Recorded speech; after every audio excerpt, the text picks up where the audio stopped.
Okay, I think I got that going.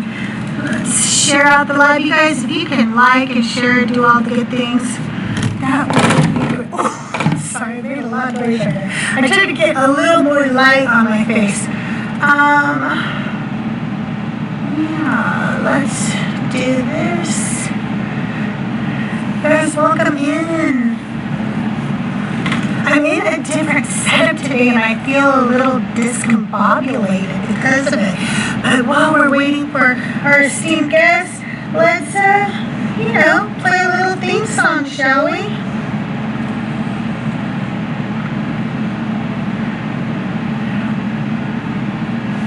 With my little, iPad here.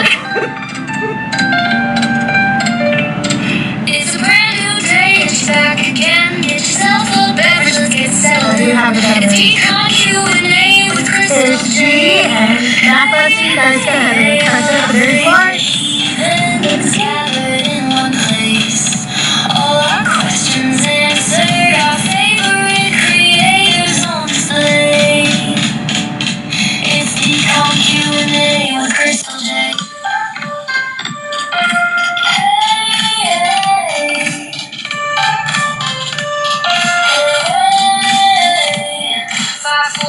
One, get ready for the fun. Decon Q&A with CrystalJae.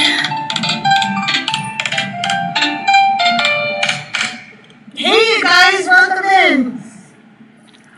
Hey, hello. Hey, CrystalJae. Today. Good, how are you?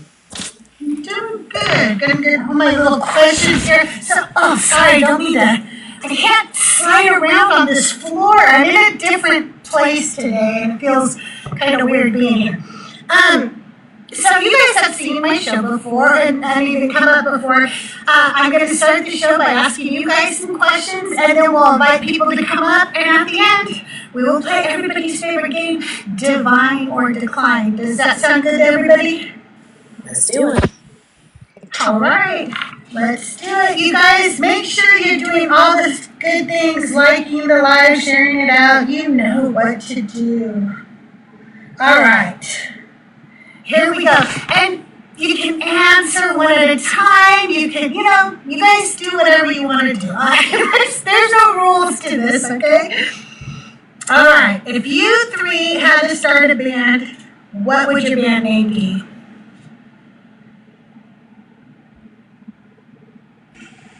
Good grief. Well, I don't know. Maybe Lorts and the Wonder Twins. Who knows? I love it. That would actually be really good. That was a really good answer. Okay. I co-sign. Which one? You co-sign for that one? Okay. Which one of you would be most likely to survive a zombie apocalypse and why? I say twin. Yeah, I would say Mac. Why would Mac be the one? Because, we went to Florida and he brought a whole lot of things with him. Yes. And we went to practice on those things, so I think he's prepared for it.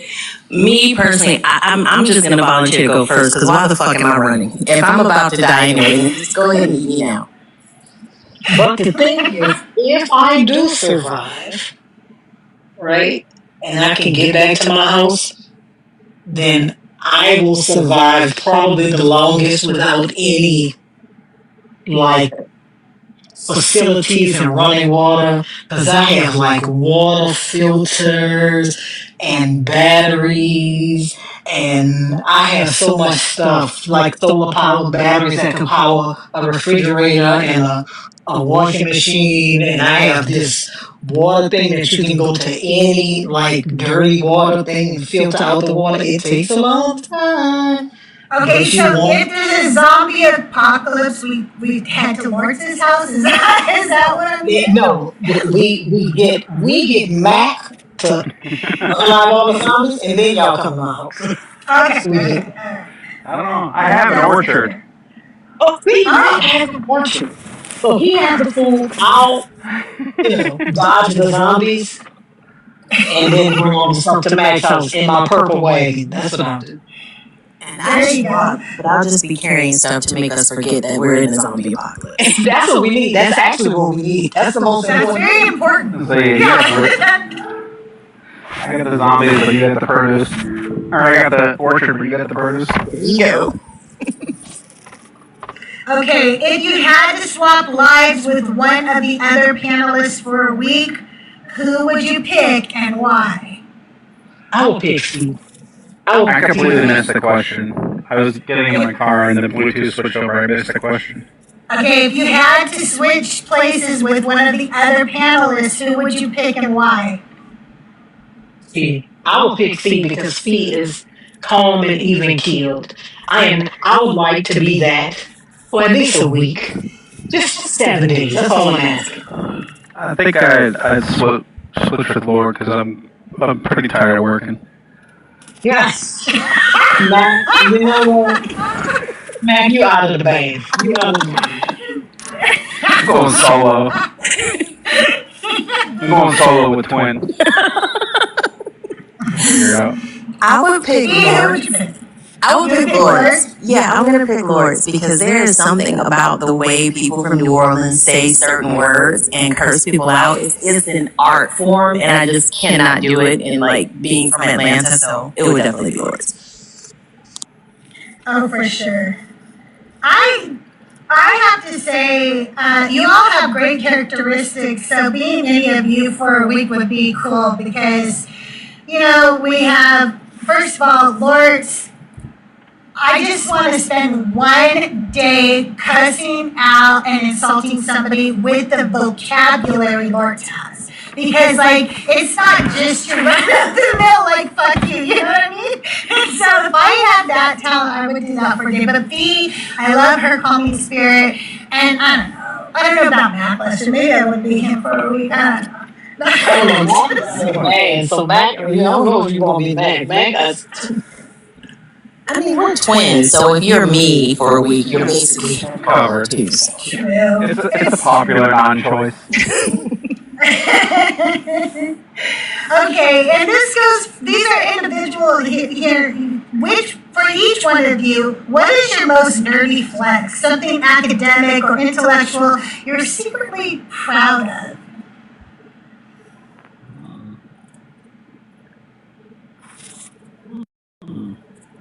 That's a hard one. I think maybe I kind of feel like I am a Jill of all trades in a way, and this is not because I feel like I'm smart. It's because of the number of things that I have to learn in order to do what I do for a living. So the range of things that I have to know how to speak about and sound like I know what I'm talking about requires me to research a whole lot of different things about different topics. So it's a vague flex, but I think maybe the variety of things that I have to know, like the little random pieces of knowledge, maybe. Mm-hmm. That would be it. I think for me, I have like a weird memory because like I will not remember like what I did like 10 minutes ago, but at the same time I'm pretty good at like remembering like strings of things or number sequences, stuff like that. So like I know a couple of my credit card numbers just by heart, my driver's license number, and my college girlfriend's social security number, which is actually true. whoa. Never used it. I think I can help you pass any math test. Anyone, it doesn't matter. Just any math test. I can help you pass. Well, I might call on you for that because I realized that I missed a lot of education going to public school. So I've been using the Khan Academy, thanks to Fee, to go back over some of things like math and biology and some science and history that I feel they didn't do a very suffice job. They taught me in high school. So I might have to tell you, I don't know how to do any advanced math because of it. And so I'm going back to learn. Let me know, because before my major was math, it was chemistry. So. Oh, wow. Oh, cool. Very cool. I don't know. People, if you heard me talk, and then you got kicked out of the band, so now everything is falling apart. But if you heard me talk, you wouldn't think I knew anything, but I like it like that. No, I know that about you, though, Lorts, because I knew that you had a math degree, and I knew that you were very smart because I've heard you talk. But I know that people underestimate you. I said the same thing about Osa. They always underestimate him too, and I really like it when they underestimate you guys. It always makes for a riveting show when they do that. Okay, which one of you would forget to bring snacks on a road trip?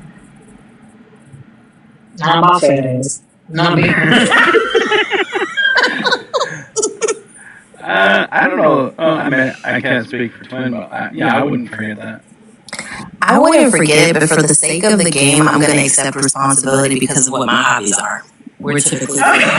See, but that's the thing. Like, your hobby makes me think that you would absolutely not forget. I absolutely would because I have to have snacks. Yeah. So I don't know. I think we're going to be snacked up if we go on the road. Maybe, No worries.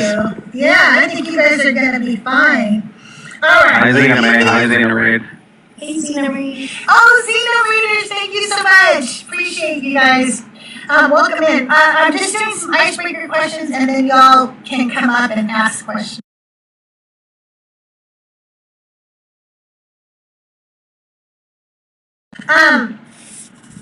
Let's see. Which one of you is most likely to argue with a stranger on the internet at 2 a.m.? Me. I mean, wait, you talking about last night or just in general? Just in general. Okay, because it was absolutely. Well, no, it was the night before. But absolutely.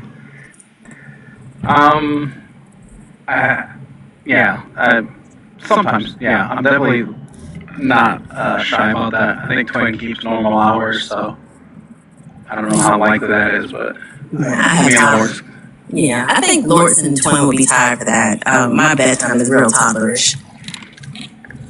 Yeah.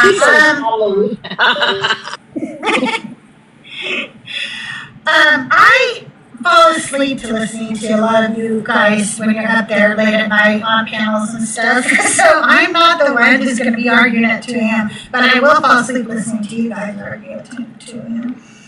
Not afraid to admit that. Okay, if you had to pick a mascot animal that represents your personality, what would it be? An octopus for me. Oh, I like that. They're so smart.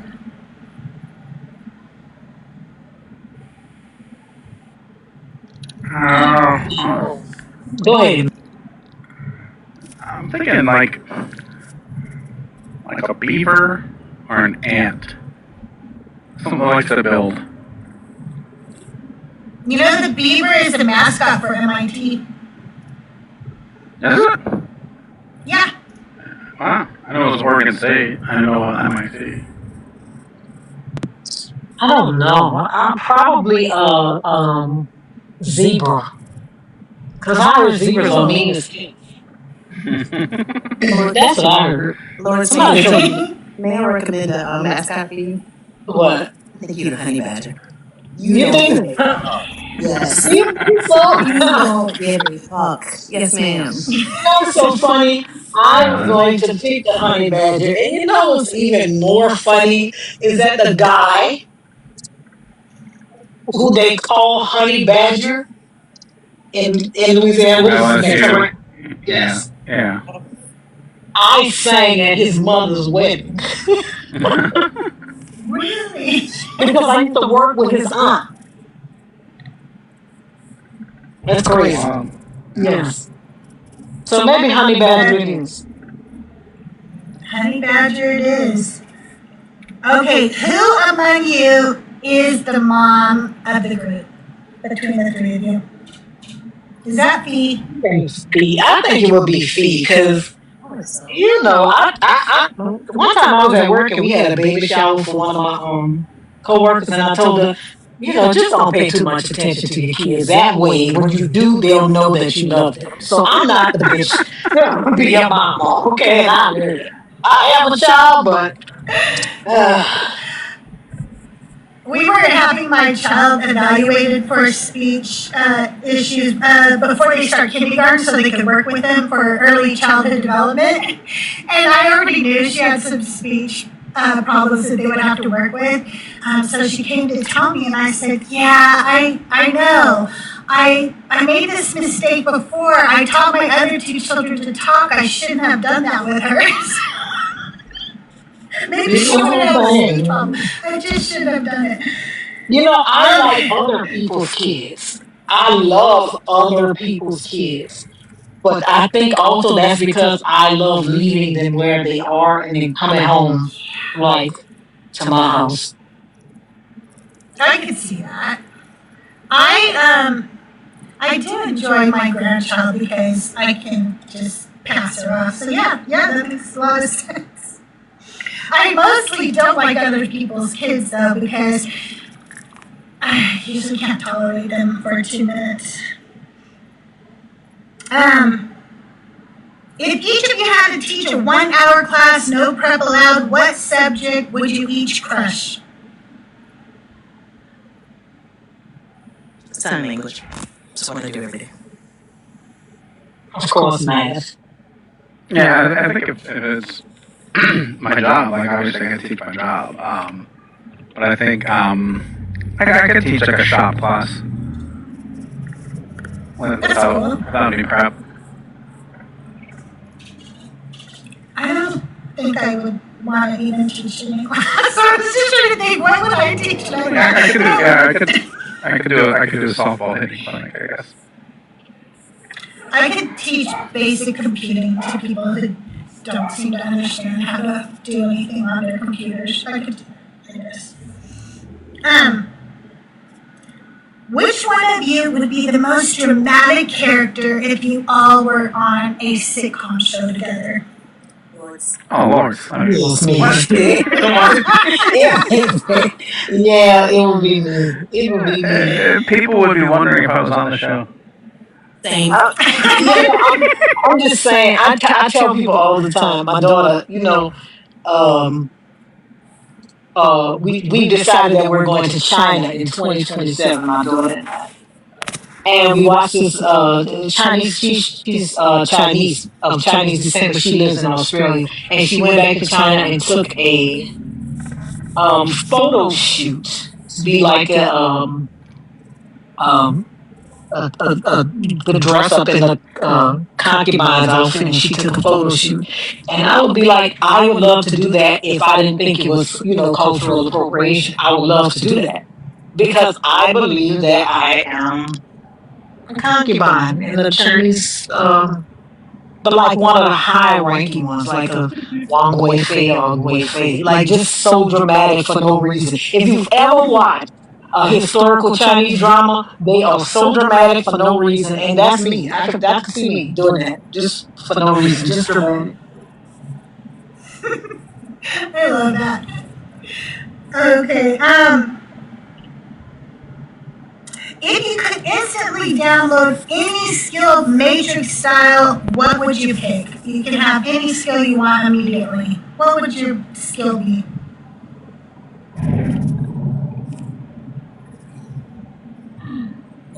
Make people disappear. That would be my skill. To just immediately prop people off the earth. Oh God, there would be so few people left when Lorts was done. She's like, as long as you're on a different continent, you can stay. Just leave me alone. I think, maybe speed reading.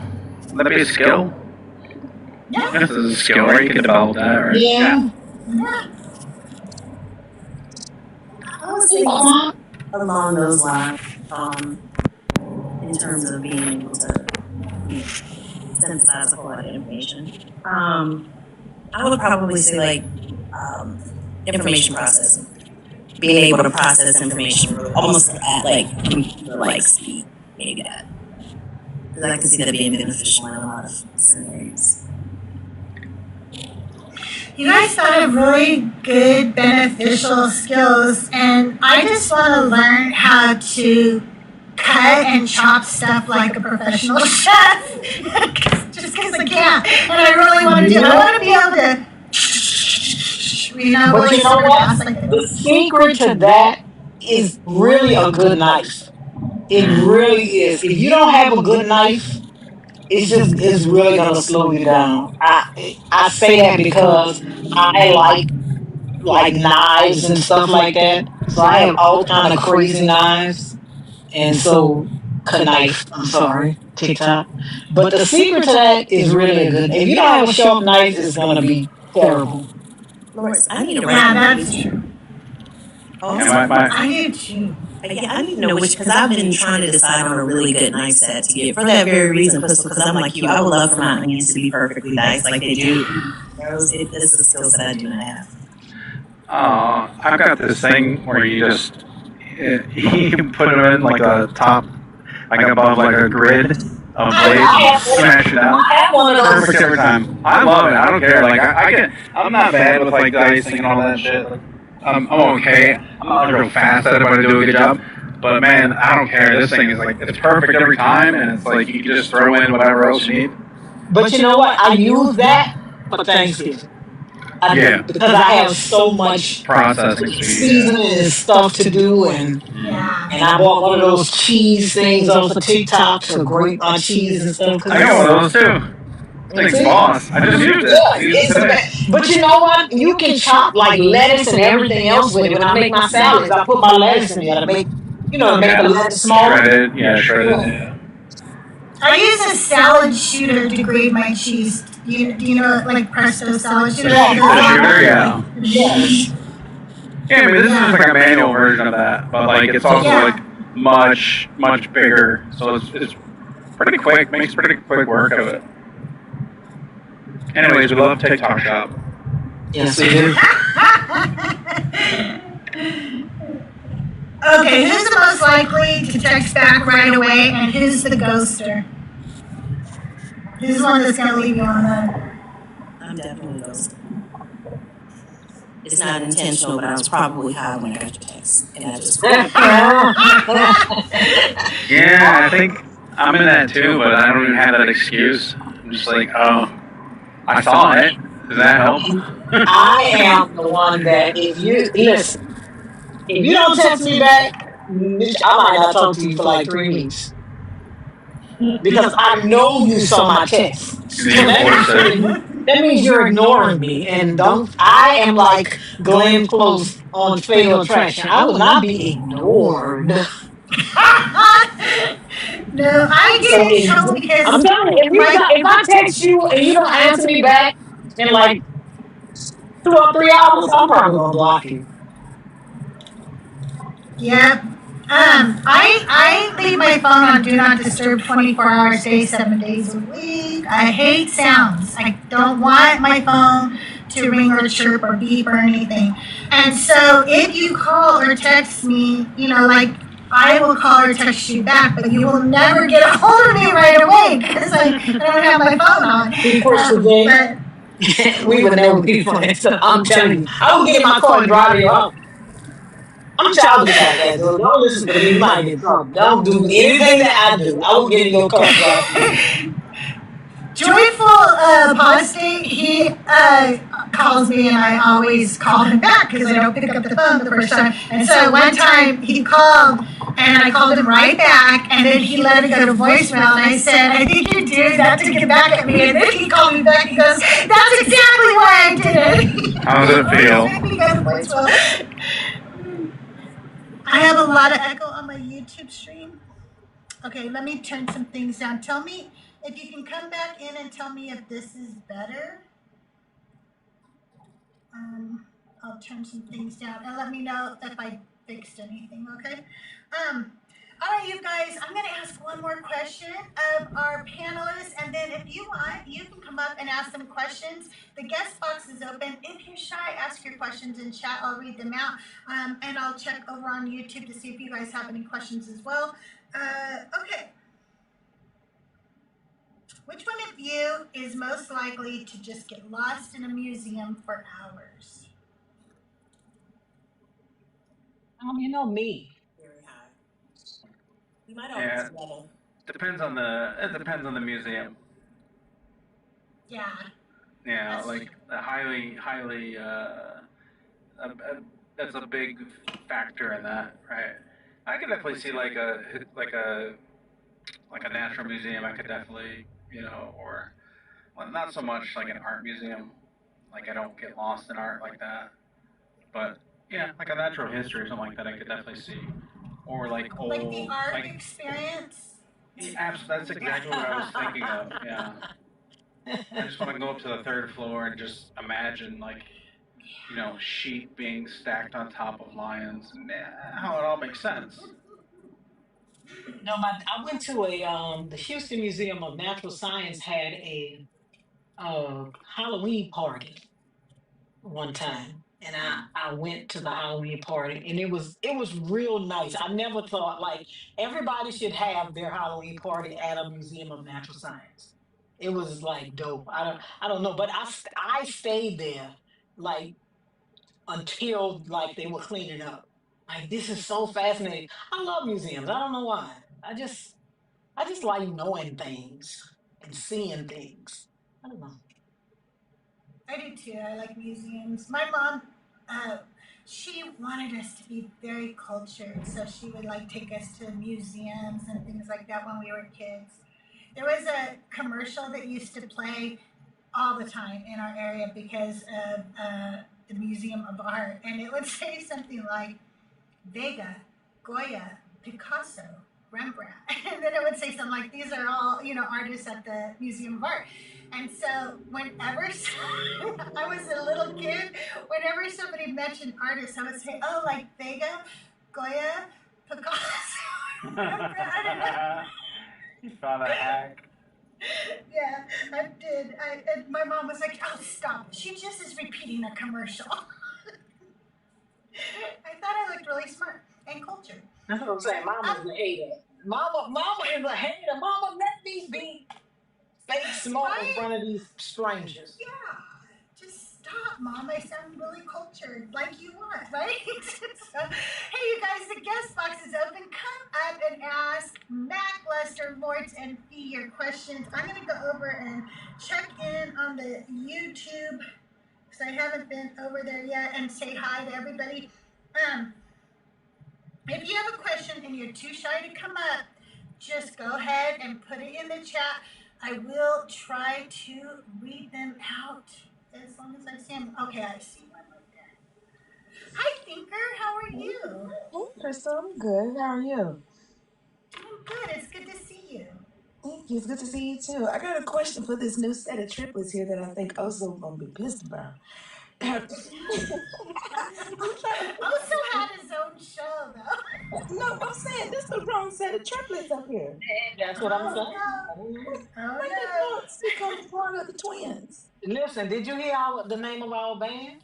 What So is it? Lorts and the Wonder Twins.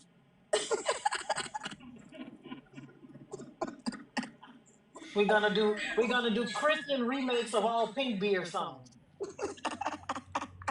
Oh my god, I can't wait for that to drop. Not the Christian remakes. Oso gonna find out. He's gonna figure out some type of way to make it a quartet. I'm saying church is gonna just be called More Church. Oh my god, I woke up and I saw y'all on here. I said, oh shit, Oso gonna have a fit. You might want to edit this and like I don't know, hide it, put it in a cave or something. But yeah, I just want to come up and say hi, y'all, and figure out like what was going on. Well, I just thought Oso, I had already given Oso a Decon Q&A show, so I thought I would have them up, but I didn't invite Oso, not because I don't like him, but just because he already had his own show on here. So I thought, No, I know. yeah. It's Maybe I should have invited him too. it's a joke. It's a joke because Fee and Mac are the twins, and also has been trying to become a triplet with them. Oh. Yeah, And lobbying real hard. yeah, and so Lawrence is on the panel with them as a triplet, and so Oso is gonna feel some type of way because he has not been adopted into the twins yet. And Lawrence That is so funny. yeah. That's okay. Oh, that would be nice. Maybe we can tease him and change our band name to Trinity. Yeah, all he's gonna do is try to make it a quartet. Oso is special. But no, I saw Oso's segment on here, and he was sitting there with glasses on the whole time, like he was being interviewed on the Vanity Fair, red yeah. carpet. I did not see that, but I'm not surprised. Yeah, yeah. I see that too. Also does not have the sense that the fake God gave him. Yeah, but no, I just wanted to come up and make that joke about the twins. That's funny. Thank you for coming up, Tinker. Love you. Love you too. Bye, thinker. I think that. Bye. We have a question in the chat for Fee. How did you get interested in your career that you are in? Reader's Digest condensed version. I was in the IT field working for an investment company that went through a reorganization and had all employees do an interest assessment. And my results came back 98% I should be an interpreter. And the only language I knew was a little bit of Spanish, and I knew my alphabet in sign language. So I picked sign language, found an interpreter training program over 20 years ago, and I've been in the field since. That's really cool. That's really cool. Sunny says, I can't come up, but can we get the story of how you became twins?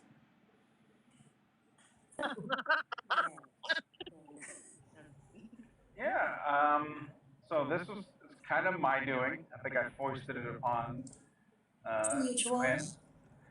Yeah. So like it was, when I was first coming around in like the deconstruction spaces, I would see Fee up on the panel, and like I'd be like halfway through writing a comment, and she would say the same thing almost word for word. Right, and it's just like, oh, okay, save me some keystrokes, I guess. But like, it was that thing where I was like, and it was just became this like uncanny thing of like everything I'm thinking is like coming out of her mouth. Right, so then I'm just like, I said, we're brain twins, and then just kind of drop the brain part. But yeah, it was just there's a striking similarity in the way that we like approach things logically, right? And so it was just kind of that thing where it just kept seeing it and seeing it. It's like this is weird at a point, but you can like, and there's certain things you can identify people if you've been in these spaces long enough. You can identify like their interests and how they came to like their position and stuff. So like, I recognize her as someone who was on like had a similar diet of that kind of media, with like deconstruction and just the thought process and stuff like that. Very cool. Yeah. And the same thing would happen, like, after we would be in the comments, even if neither of us were on panel and we're typing in the comments, and we would literally say the same thing. So, I mean, almost word for word, the exact same thought. That's so funny. What, Tyre says, question for all, favorite part of being on Deconstruction Lives? Hanging out with friends. I think that's that's really what it boils down to. Like, there is like this itch that gets scratched when you want to try to understand like why people think the thing they like. That to me, that's my biggest motivation, is just to understand why people believe these things that are such like obvious scams to me. Like, I say it all the time, but like, if I were running a scam, like, I would say exactly all of this stuff. I would say that you have to have faith. I would say that, it's not of this world. I would say, no one can but me, etc. So these things are just so obviously fraudulent. It will endlessly like pique my interest to figure out how people end up believing it. I think for me, it's the same, and also just being with people of like minds, because as you know, as an atheist, you can't, that's like looking for a needle in a haystack out in the real world. But when I got on here, I'm like, oh my God, it's other people that don't believe in God. Am I then? Amir, don't interrupt. Never mind. You can't come So up if you can't behave. that's I think that's what it is for me, and hanging out with people that I like too, because So many times in life, you're just with a bunch of people you don't like, but you got to be with them, like at work. This is a place I choose to be. So, Right, right. And I agree with both of what Lorts and Twin said. I think that there's something I don't know, a little bit more cementing about a community that's formed around folks that discuss their values, their passion, and their mindset on a daily basis. Like when we all met up and went to Florida, it was so comfortable because, and I think part of the reason that it was is because the things that we talk about, yes, it's religion. For some people, it's ancillary, but for a lot of us, it was so ingrained in who and what we are as people because of indoctrination. So when we have these conversations about deconstructing these belief systems, it kind of uncovers what's at your character.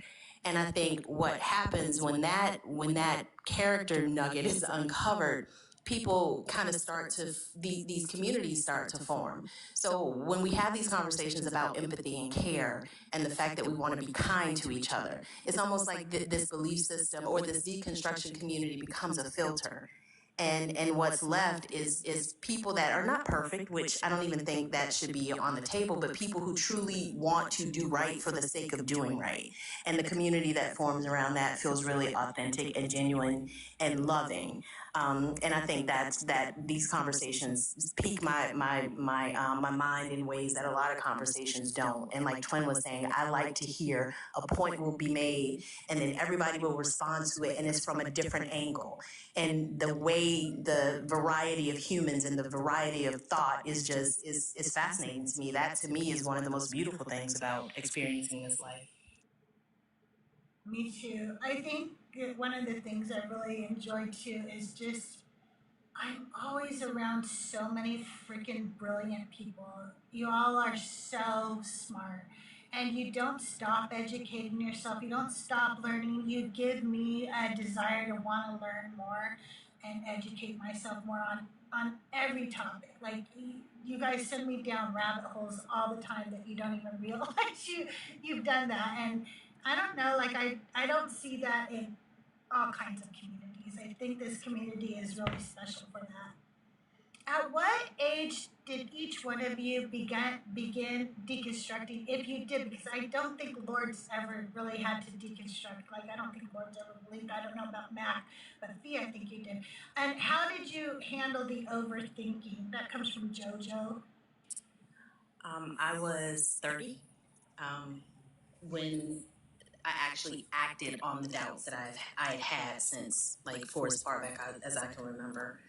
And in terms of handling the overthinking, I had to I journaled a lot to remind myself to get comfortable in the uncertainty and understand that I don't have to have the answers immediately.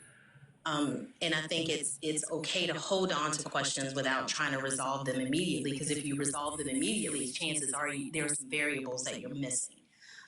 So I think being able to kind of put things on pause when it gets to be overwhelming, having things that you can pivot to that you enjoy doing that have nothing to do with deconstruction or the residue that comes from deconstruction, like your family and friends and all the things like that. And I think the overthinking can help be resolved as well if you focus on living, like the experience of living and not just the theory of living. I think sometimes we think about our lives from a vicarious perspective, like how is it perceived? Well, if I'm thinking about how is being perceived, I'm not experiencing it. So when I make myself come to the moment that I'm experiencing, which is the only thing I can have access to, I don't have access to the next minute that's in front of me, nor the one that's behind me, and that helped me a lot with managing that overthinking. Oh, I like that. Lords or Mac? like I said, I never believed. I was forced to go to church, of course, because my mother she was, she did a lot in the church. I was forced to go, but I just never believed in it. It just never made sense to me. Like my mind, I could never wrap my mind around the fact that something that people tell me is supposed to be so loving would do the things that this God did in the Bible, including to the people he claimed to love. Right? I didn't. That's not the experience that I had with my father and the people in my neighborhood. That's not the experience that they have with their fathers. So I didn't see how this. It just didn't make any sense to me. And once my mom told me I didn't have to go to church anymore, I only go for weddings and funerals. That's it. Matt? I try to think back on it, and I don't know that I ever actually believed in God. I don't know.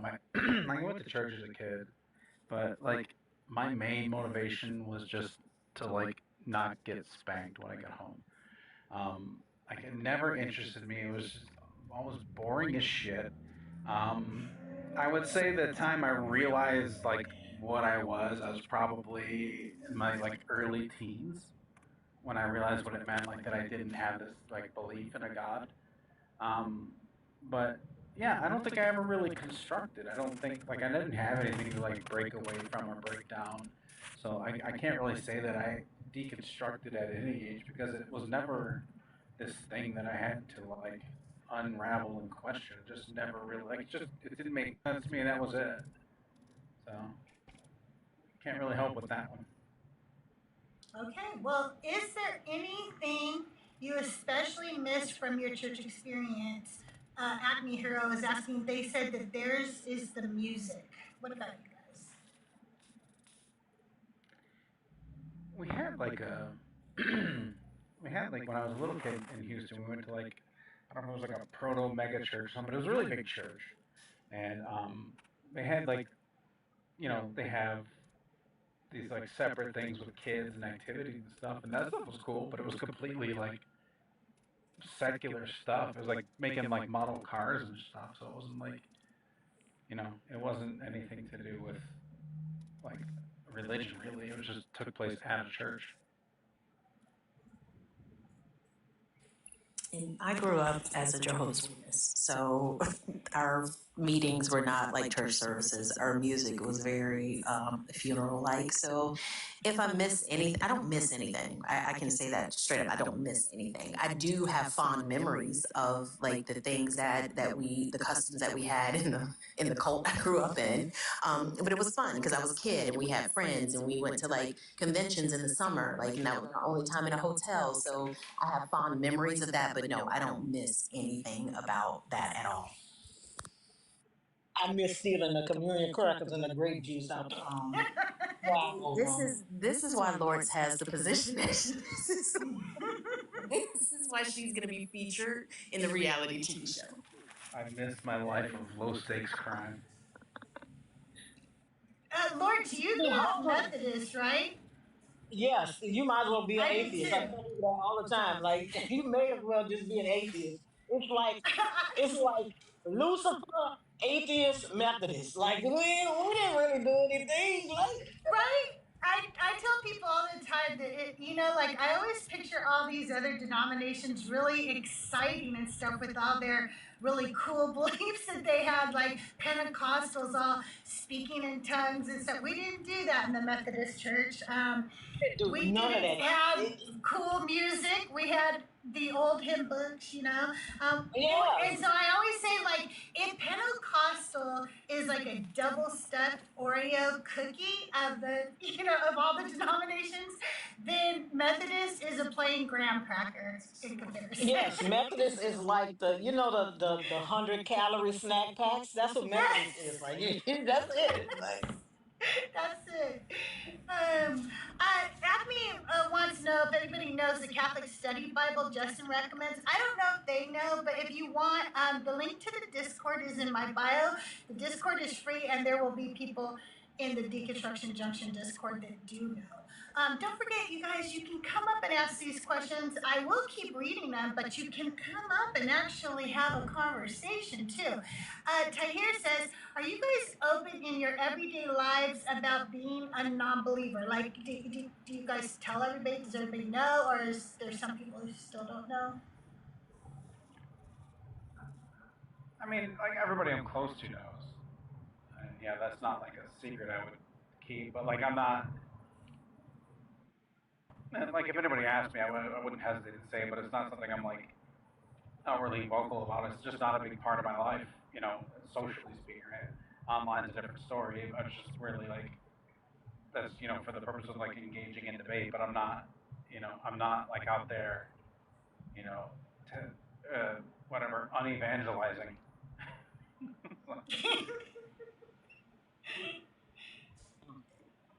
My friends will tell you that I tell them that I made a deal with God. I stay out of your house and you stay out of mine. That's the deal. And yeah, pretty similar to Twin. And Lords, I don't hide it at all. I don't broadcast it. I'm not going to bring it up in conversation unless it comes up. But like, I'm very clear on the, I think I said this on Thinkers Live one day, with the whole call and response. God is good. They expect you to say all the time. I'm like, no, the fuck he's not. So I don't hide it in that regard. Anybody that knows me and that's close to me, my friends, people who have, sat at their feet under my table, they absolutely know my position on belief in this God. And all of them are not atheists. I have friends who are Christian, who are Jewish. I have a variety of friends, but I think that's what makes life interesting. I don't want to only talk to people who see things the way that I see them. I want to be able to stretch my mind. So that's one of the reasons that I'm very open with it, because I don't have a reason to try to hide it. I, on the other hand, everybody who is close to me, who is actually close to me, not just because they think we're blood, that means we're close, because just because you're my blood doesn't mean we're close. Anyway, all the people who are actually close to me know, but I have many, many relatives, and no, I haven't told all of them. I don't really want to hear their opinion, don't want to hear them preach, and don't want to hear them pray about me. So I don't announce it, but also I don't talk to them, so I'm never gonna have to tell them. So there you go. But if we do talk, I'm not gonna share that, and just don't want to hear it. Can you remember like what first made you doubt Christianity, or like doubt this whole story to begin with?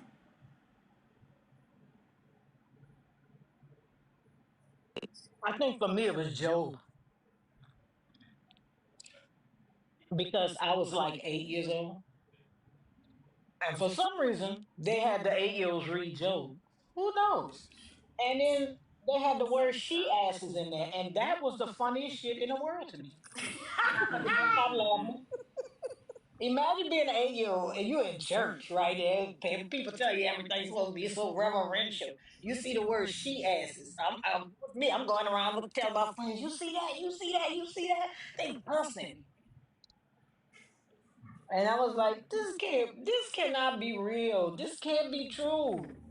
How you say this man is your best man, and then you get somebody to hurt him? That can't be true. And then when I asked somebody about it in the church, She I'll asked never somebody. get. Her name was Miss Jones. No. And because I was kind of arguing back and forth with the lady, because I never was one to hold my tongue. And she told my mom.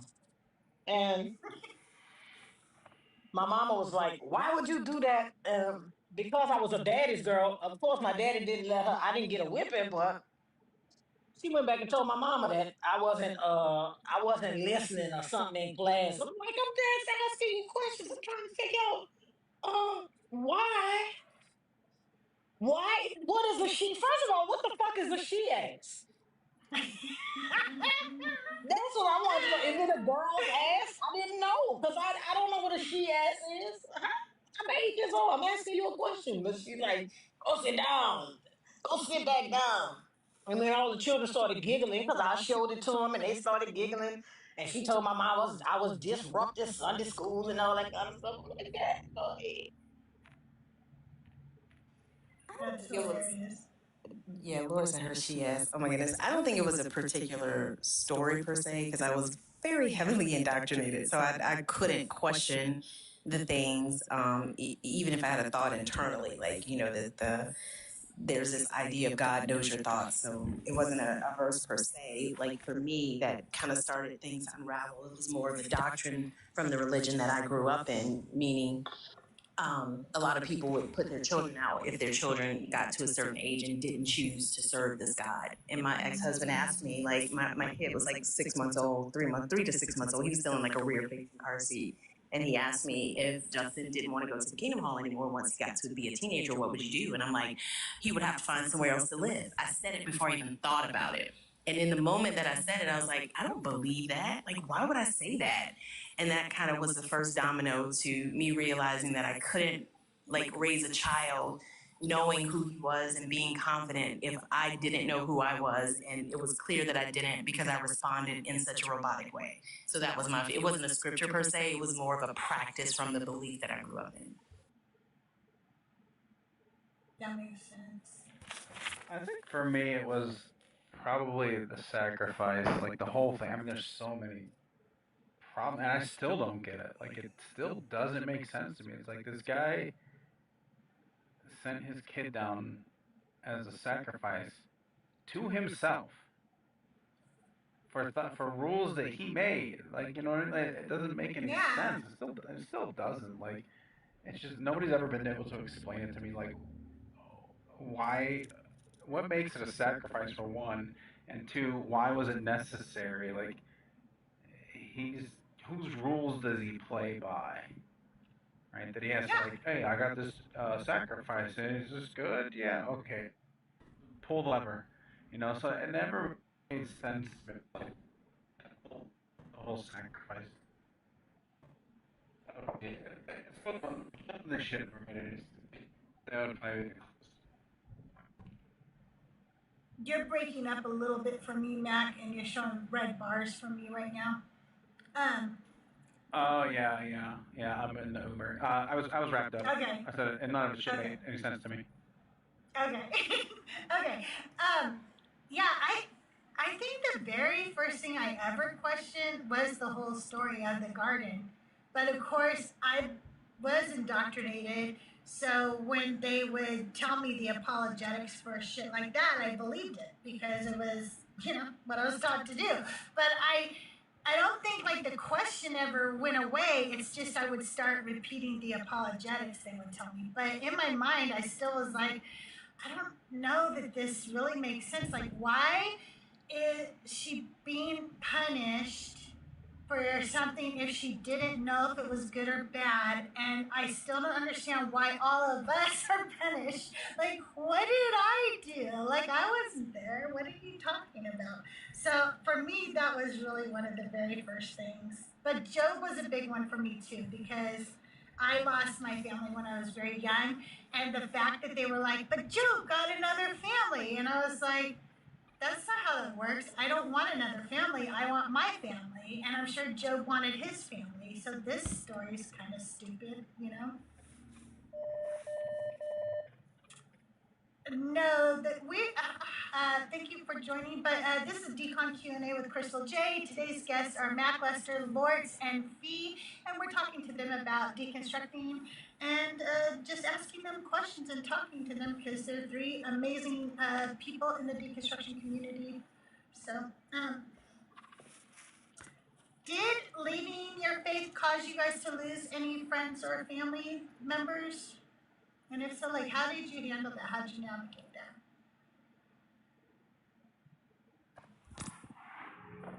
It just got real loud out here. Sorry.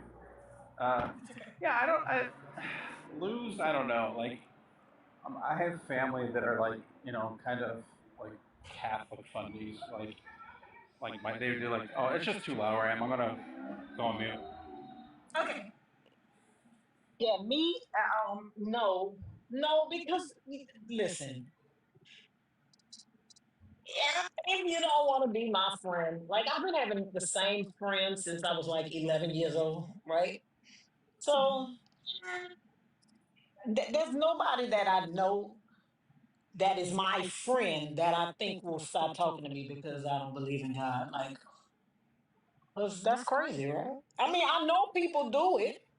I know people Yeah. do it, but I can't even imagine telling somebody that you love that you are not going to talk to them anymore because they don't believe the same things that you do, right? Like telling your, like putting your child out, or or not speaking to your mom or your kids or your aunt because they don't believe the same thing you do. You know, and something that's not, I don't mean in harmful things, right? But something like that, that's crazy. That has no bearing on who I am. You've been knowing me for 30 years. Why would you stop talking to me because I don't believe in God? That's crazy.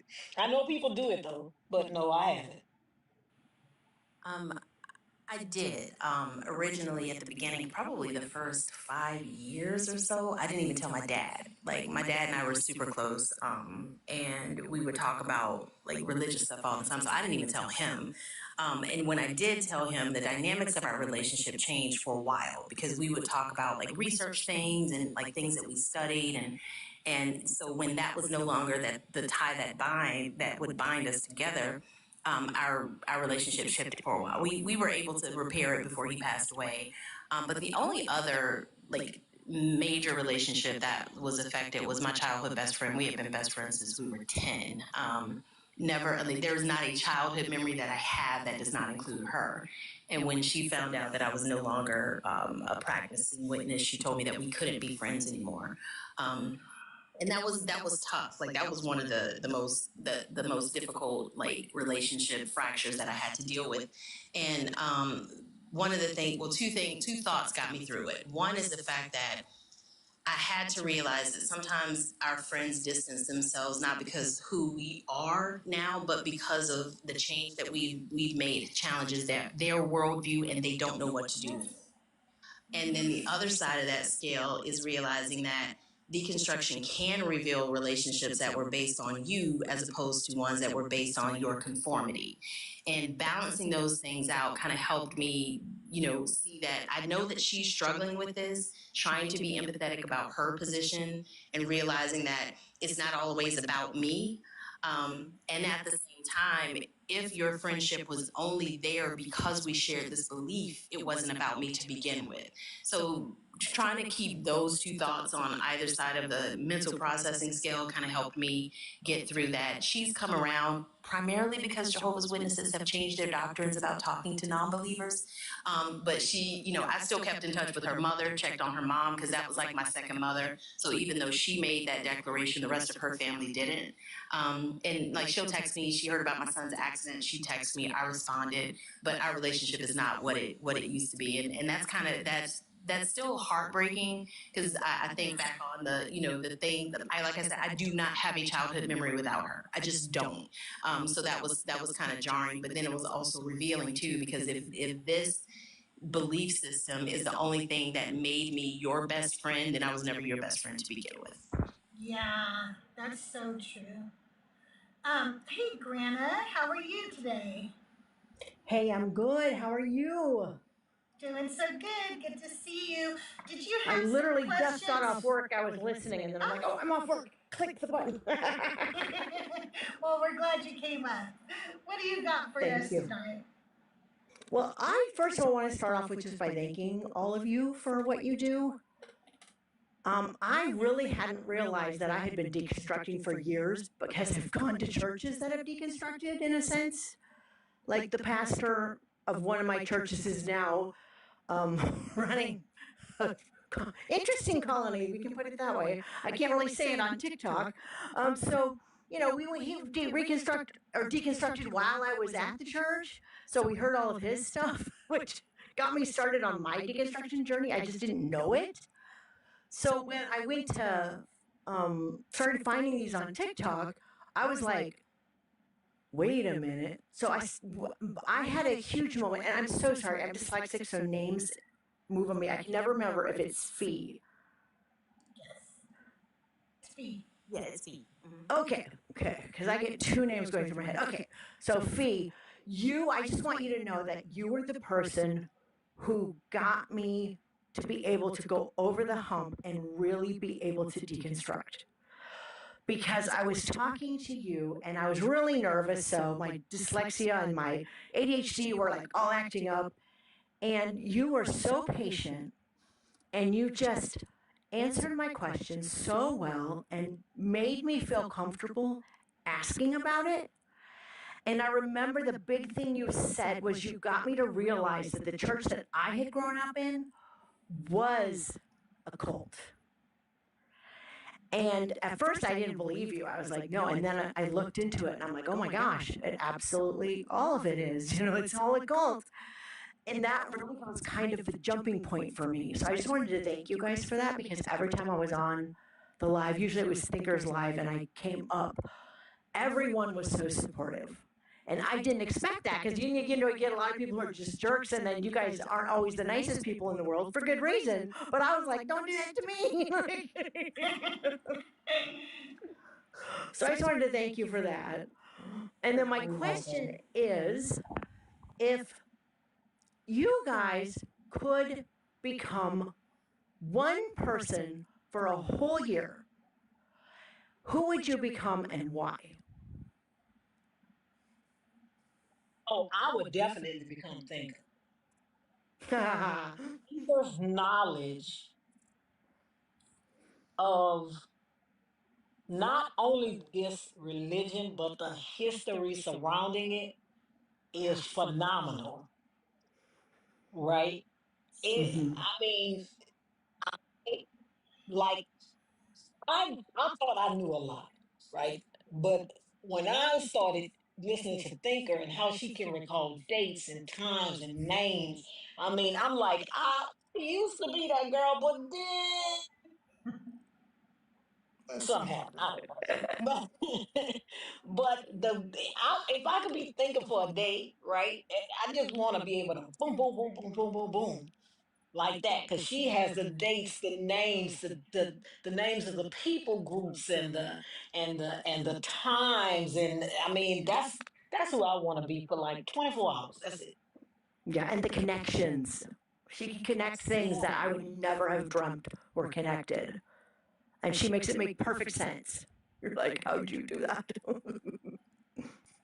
think if I had, I mean, it would be hard choice. Specifically, we're talking about deconstruction community. If I could split half of the year as thinker and the other half as bash, because I think the way their minds work is just absolutely fascinating to me. I think Loris was referencing like the connections that are made, like when they speak and they talk to people, and both of them have very different ways of doing that. And that's the thing that I think I love about this community.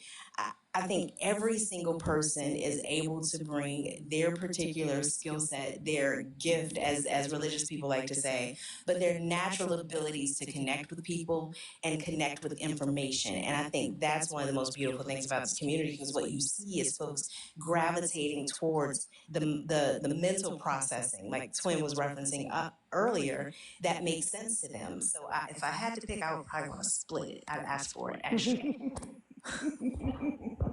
An extra exception, please. I don't. I'm gonna. It doesn't have to be in the deconstruction community. Yeah, I'm gonna go outside of that, and I'm gonna say Donald Trump. Ooh. And the reason for that would be like, there's so many avenues, right? One would be like, just put everybody out of their misery, right? I'd take that one for the team. I think it'd be funny to watch people try to figure out why he's acting so different, right? Like, and also I think like another way would be to kind of push leftist policies, but dupe the fucking idiot followers by thinking they're like right-wing populism. Right. Trick them. I like that. They would be like, you, Crystal. I'm all for that. they would be like, what happened to his hand? Exactly. And if we can go outside of the community, then I'm picking Neil deGrasse Tyson all day. Because astrophysics is just my jam. Anything about the universe, I love it. I nerd out, so I would pick him.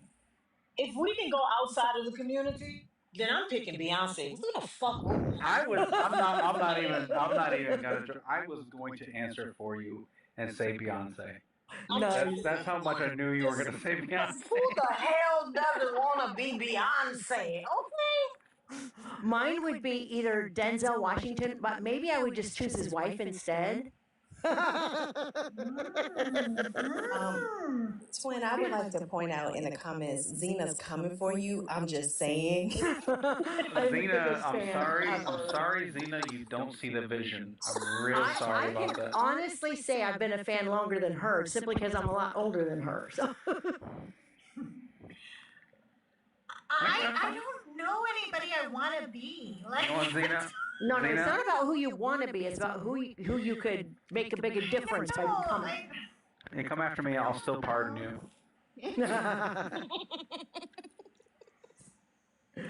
No. Well, and it could be in any way, like you learn so much, or you know, whatever. She's gonna say her daughter. That's what she's gonna say. I'd like to just become my daughter so I could spend every day with my grandbabies. No, no. It would be my daughter-in-law, first of all, because she's and she's a doctor. And she works really hard, and I don't want to do that. I don't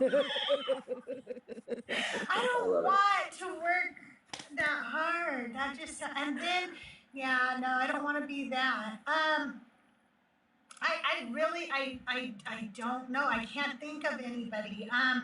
Maybe I would be a split between Mezzo and Joel. Okay, 50%. Nice. Mezzo and 50%. Yeah, that would be. But one more person for me outside of the community will be Megan Thee Stallion. I just want her knees. Can I just have her knees? Can I just her knees? I love it. Yes, I really just want her knees because when I woke up this morning, my knee reminded me that it was 51 years old. I just really want her knee, right? I hear you. And She's gonna start a, what do you call it? She'd start the OnlyFans with her knees. Yes, I listen. Let me tell you, because these knees, I woke up at like 3 o'clock this morning, and I'm like, the hell did I do with my knee in the middle of the night? I don't know. Things happen when you're this old, right? You start getting old, things just start to happen. You don't even know why. Yep, so true. Like when you wake up and your back is out, you're like, I slept. That's all I did. I just slept. Well, thank you all so much. I really appreciate all of you, and you're amazing. You all are so smart and so thoughtful and creative and funny, and I just appreciate listening to you. Thanks for coming up, Grana. We love you, and we're so glad that you deconstructed and you're a part of the community. It's awesome. Thank you. Bye. Bye. Oh, and by the way, at day 364, it's going down regardless. All I'm saying We need to find a way to make this happen, okay? Zena, you can trust him. He's got our best interest at heart. Yes, they're gonna know. They're gonna look at that hand, and they're not gonna see that foundation. That doesn't match. Oh my God, yeah. Imposter. The Q people will be like, the Sharpies out and magnifying. Yes, imposter. During your guys, okay, so I understand, like, for a few there was more deconstructing, Lorts and Mac, not so much. You guys, like, really didn't believe as much. But as you started, I don't know how to say, like, working with the deconstruction community and talking to Christians and doing some of the work that, and I think it is work, is there, like, a book or, something special that really was like a turning point for you on how you talk to Christians and how you started to, like, maybe show your syllogisms or share your information? Was there anything that you were like, you know what, once I got into this, I really actually started changing the way I did things? That makes sense to you. Yeah, for me, I didn't want to be the first answer. I've been answering for so long, so I was going to wait. But and for me, internet forums were big. I think once like the early 2000s was like kind of the golden age of that, where you could just go on and just like talk your shit, but you learn how to counterpoints and process and you have to look stuff up to counter this argument or whatever. And then stuff like the atheist experience, I think, was really like foundational in my ability to like frame these things in a way that logically sound, and the importance of making sound arguments and not just going with presuppositions or just putting conjecture out there and not having the ability to back it up. So I think those would be like foundational things for me. I think for me, and I tell everybody this, right? Because even when you're still in the cult and when you don't think you are, it's still trauma. I recommend that everybody reads The Body Keeps the Score, Brain, Mind, and Body on the Healing of Trauma by Bessel van der Kolk. The Body Keeps the Score. It basically just tells you how your body, yourself, your mind, right, reacts to trauma. And a lot of people don't think that religion is trauma, but here is a thing, right, that has you beating yourself up, telling yourself you're worthless, um, having you believe that everybody else is worthless, right? And this is drilled into you day after day after day after day, and you can never be good enough, and you can never be strong enough, and you can never be smart enough, no matter what you do. That is traumatizing, right? And I believe that everybody should read that book, from Muslims to atheists to everybody, because it just informs so much about how they see people and how they deal with the cards that they've been dealt. And I know I sound like a broken record, but I am going to always, always, always recommend Thinking Skills for Dummies. Because when I first deconstructed or started the process of asking these questions, once I realized that I had been indoctrinated inside of a cult, I did not trust my mind. I didn't trust my brain. I didn't trust that I knew how to assess information. And I needed a formula, if you will, to make sure I could build up those muscles in my mind and make sure I'm utilizing my brain properly. I think by ensuring that you're utilizing critical thinking skills, you protect yourself against manipulation. It allows you to separate truth from tradition. And that was hard. That's going to be hard for anybody that grows up in a cult. And so I always recommend that book. And then even if you don't get a book about logical fallacies, at least learn them. Know what they are so you can learn to identify them when a claim is presented to you. And using that, having a consistent methodology. We talk about this all the time in the lives about assessing information that's brought to you. So critical thinking skills for dummies is like all of the For Dummies series. It kind of breaks down the tenets of how to ensure that you're thinking through things critically. All right. Hey, just let me address something in chat real quick. Acme Hero, there is no way right now on a PC to join the live on TikTok. You have to do it from a tablet or a phone. Hey, El Cole, how are you today? Pretty good. How about yourself, Crystal? Doing well. Did you have some questions for the panel? I did actually, and I think this question more so goes for Fee, just because I know Lorts said in the past, her growing up, she never believed, and with Mac, being Edomite and whatnot, as also would call him. Sir. I respect that. But no, my question for Fee is, outside of TikTok, and I know you've been deconstructing for quite some time, did you have an atheist community outside of TikTok that looked at like, us, that were Black people? Because I know in I guess, part of the world, being Black and being atheist is something that doesn't mix, and almost shunned in some ways. No. I wanted one. I tried Meetup. I even like logged into, I think it's the Black Non-Believers, is an organization has been trying to kind of get some traction over the years, but there wasn't like a chapter in my area. So I did not have a IRL like atheist community at all, but I'm also extremely introverted. So the fact that I grew up in a cult that like I had to, it was this group think, this group everything all the time. Once I deconstructed, I welcomed the solitude. So I think my situation was slightly different than most people who grew up in churches and maybe it welcomed the community.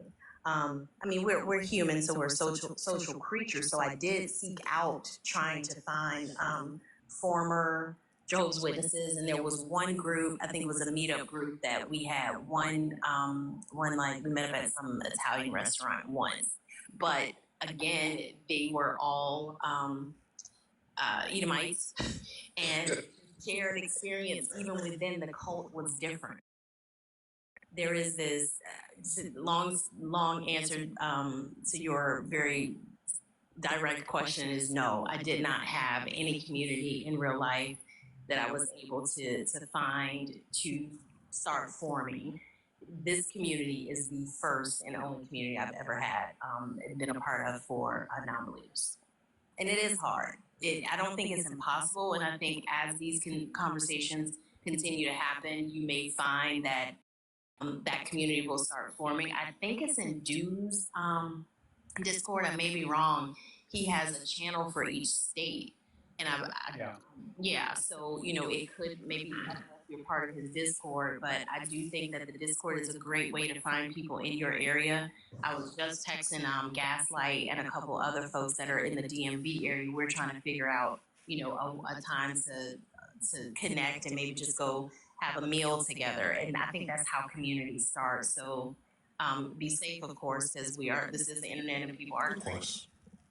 But there are people in pockets across the area. We've happened to find several people that, like, even in our community, I think Twin and Zena and a couple of folks went hiking. So throughout these conversations, you'll likely find someone that's in your area, and hopefully start that in-person community. Yeah, and I truly think it's important, and I just want to say thank you for you, Lorts, Mac, back, Justin. I don't know if you remember Justin, and thank you in having other Black people who are of a non-believing faith, or just non-believers in general, and question things and not to be scrutinized.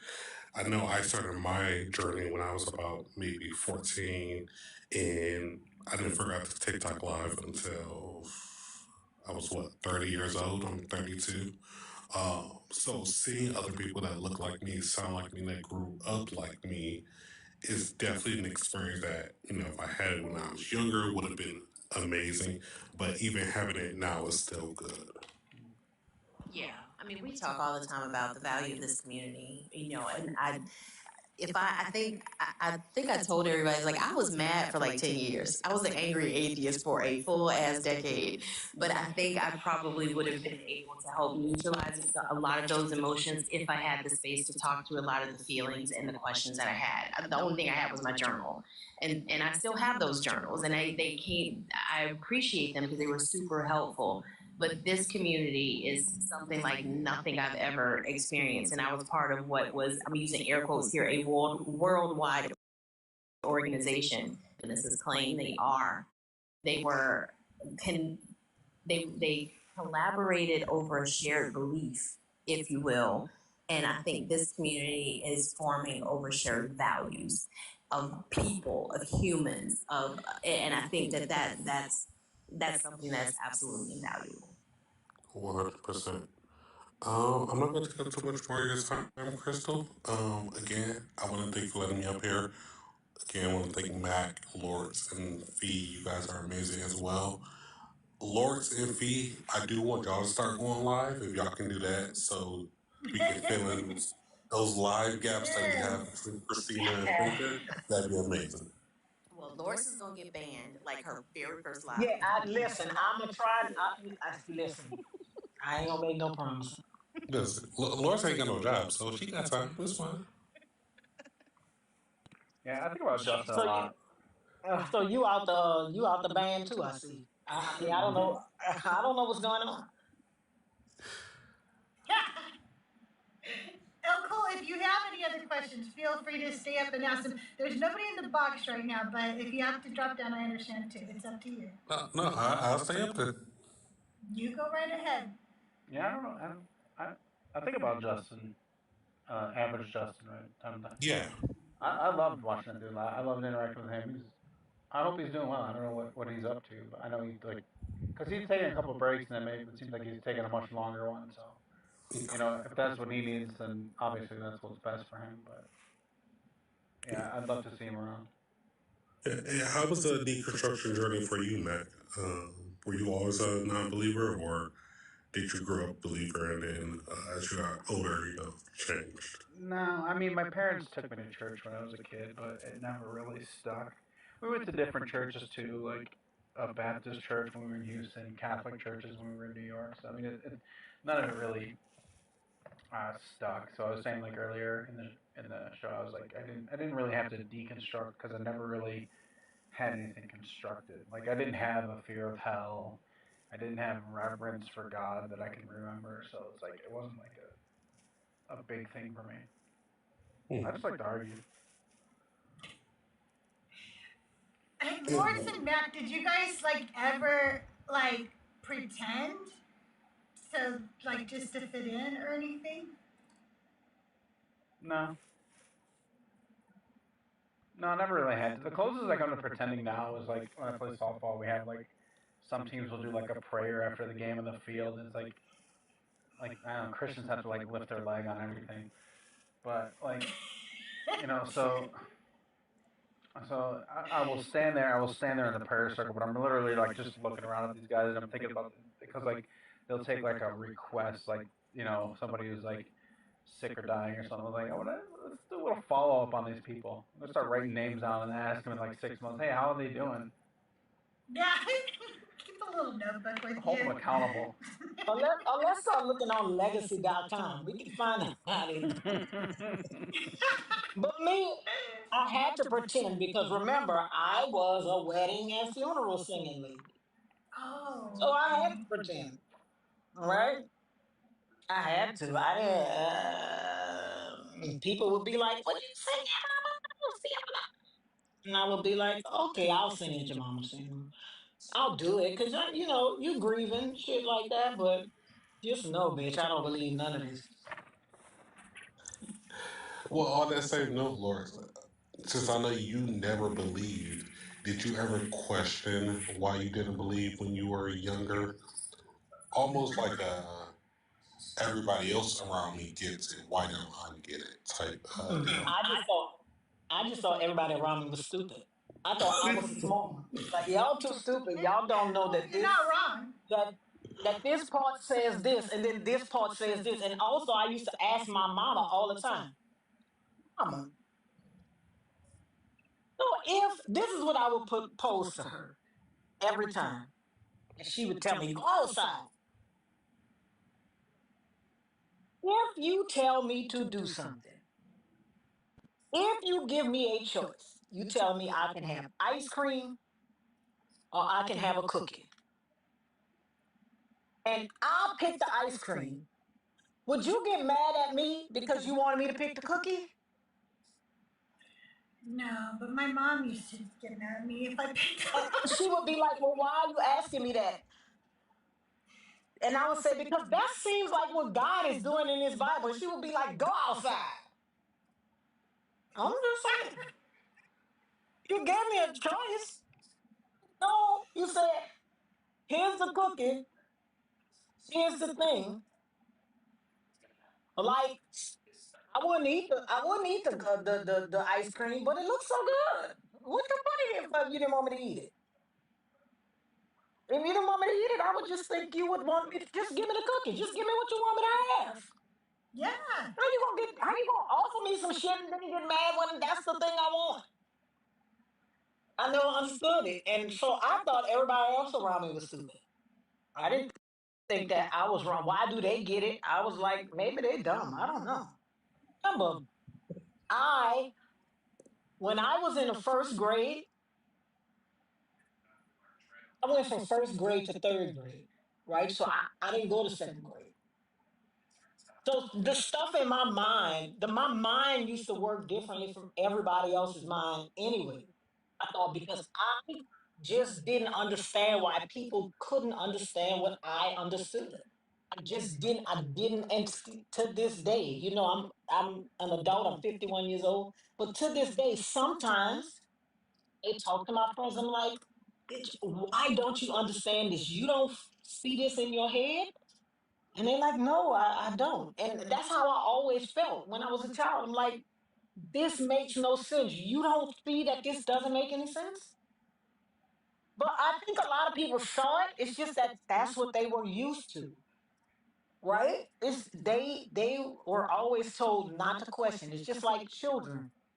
Because I grew up when my parents were old, right? And so they come from the era where children should be seen and not heard, right? My daddy was born in 1922. My mama was born in 1925. They come from an era where children should be seen and not heard. And then here I come. I wanted to be seen. I wanted to be heard. I wanted to be everything. So they're used to that era where you just do what your parents tell you to do, right? You don't question anything. And I think that's how a lot of not even just Christianity, just religion, period. You just don't question anything, and they don't. Yeah, that's a fact. My father was born in 22 as well. My mother 33, and that is exactly how they were. You know?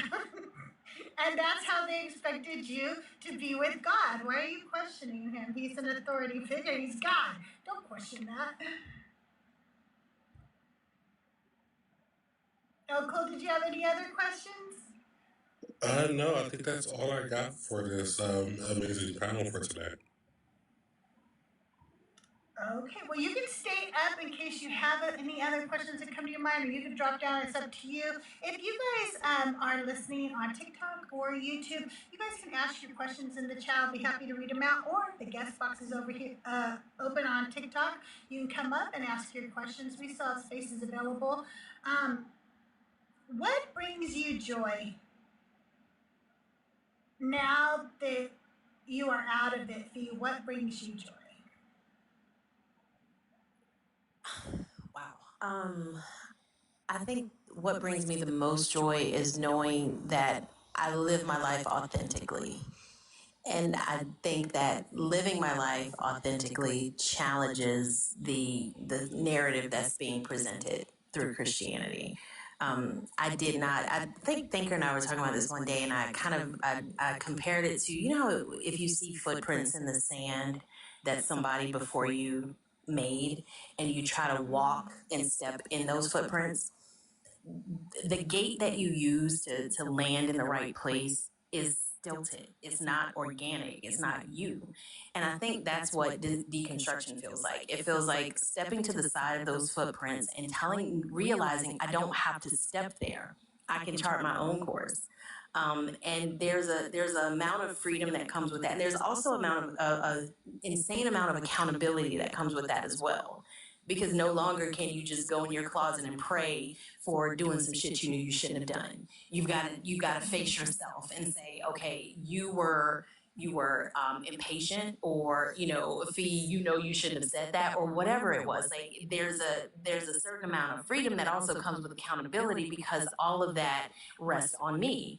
I think that would be the thing that I appreciate the most, because breaking the shackles of the fear, breaking the shackles of the last little bit of residue of questions that lasted for a long time. Like, is it true? If JWs aren't true, is the Christian faith true?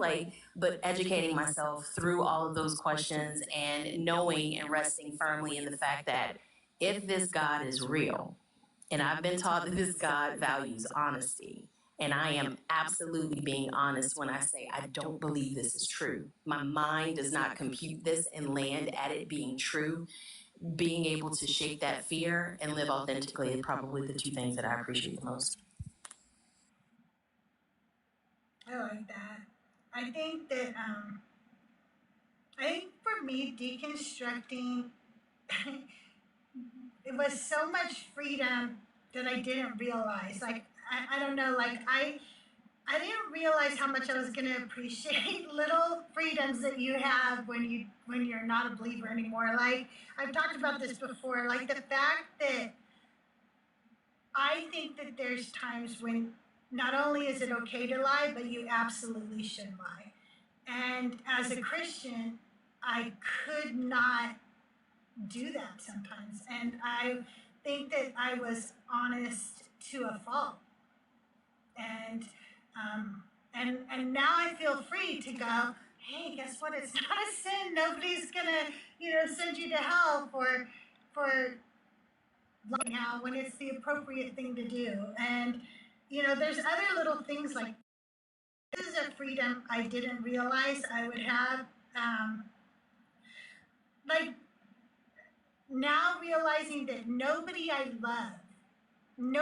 love that has gone before me or will go before me in my lifetime, none of them are going to burn for an eternity. And that's freeing for my mind because I think I had a lot of death anxiety as a Christian, but not necessarily worrying about my death because I was going to heaven, right? So I wasn't worried about that. But I was really worried about people I love going to hell and burning for an eternity and feeling like maybe I didn't do enough, or say the right things or whatever. So I think there's so much freedom that comes with deconstructing. Do you guys think that your academic background made you more skeptical and, do you think that skepticism can lead you into academics and wanting to learn more and educate yourself more?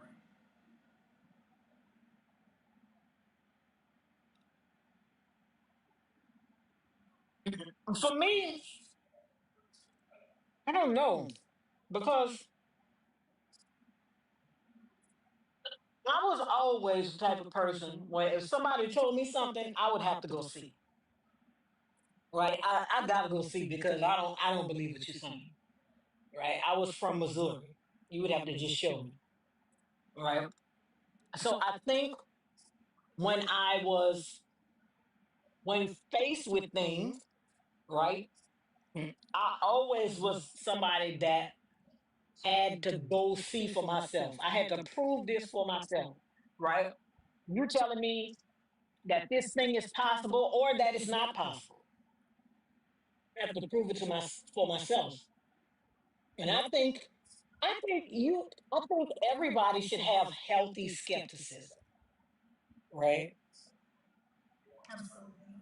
Um, and when I say healthy, I mean like you shouldn't be running around here not believing anything, right?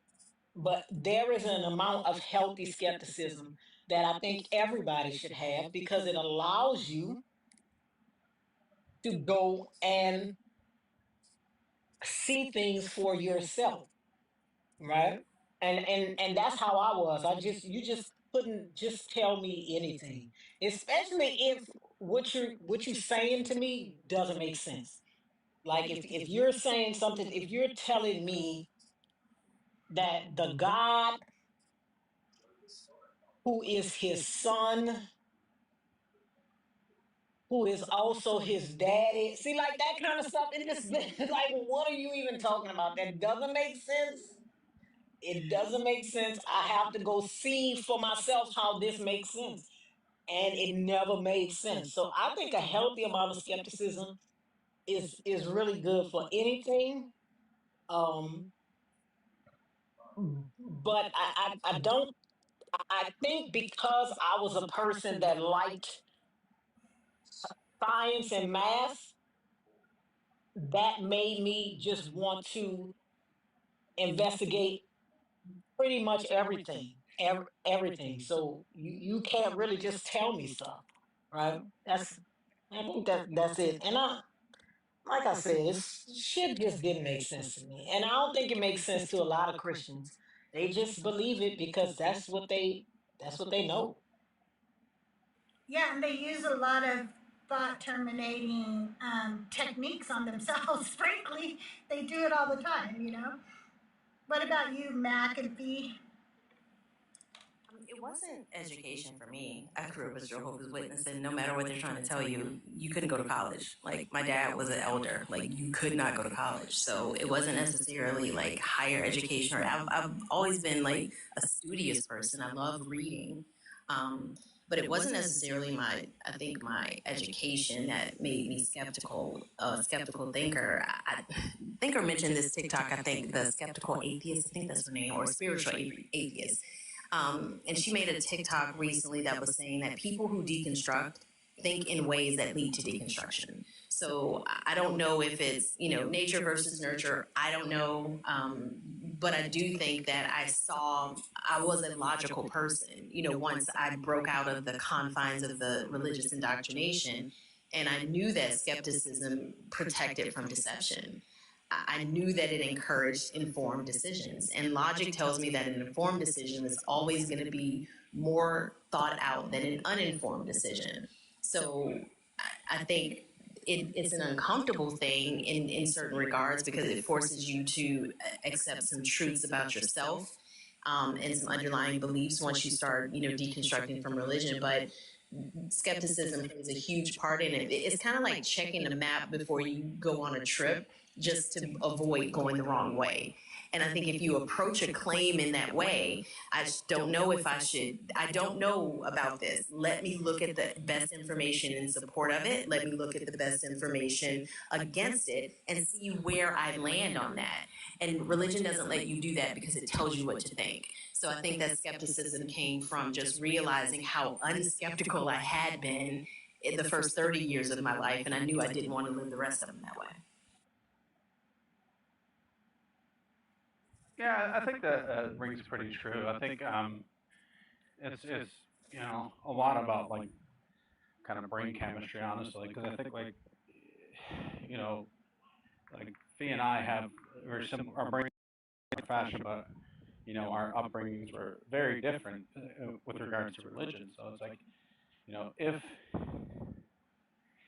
you had the kind of conditioning that Twin got, then it that's just to me that's just testimony that like it's not you're going to be able to overcome that if your brain is kind of wired in the right way. It doesn't have to be completely configured in that way, but there's got to be something there to drive that, to want to know what is true, right, and disregard what is false. And I think that if you have that in your brain, I think you'll it's a big head start towards critical thinking.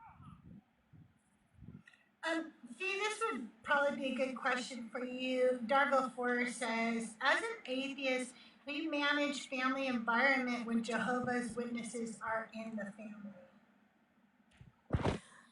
Do you want to manage it peacefully or do you want to manage it lordsly? Yeah. Managing are you referring? Hold on. I'm just saying. Yeah. I mean, that's a hard one. I think for me, what I use is questions. I don't start the conversation. I had this recently with my dad's sister, my aunt. She is probably, if you think of evangelist, that's her. Like every conversation, she's gonna figure out a way to work in Jehovah's Majesty or some bullshit like that. So when I went home recently, we were visiting with her and she was talking about Job and the story of Job and how it just encourages long suffering. And I was like, does it though? I was like, doesn't verse whatever, I can't remember what I said. I was like, does it say this? And she was like, no. I encourage that anyway. What's that for? Huh? Long suffering. Yeah, exactly. Why do we want to encourage long suffering? I don't get it. How is that beneficial for anybody? I don't know. Like, and who does it benefit for you to think it's good for you to suffer long? I think that's the question that most people don't ask. But I think questions are the best way to handle it. I didn't start conversations with my family because my dad's side of the family was Jehovah's Witness. My mom's side of the family is just, I guess, holiness, Baptist, whoever the people are that roll on the floor and scream a lot. They're them. So we couldn't hang out with them, so I don't know.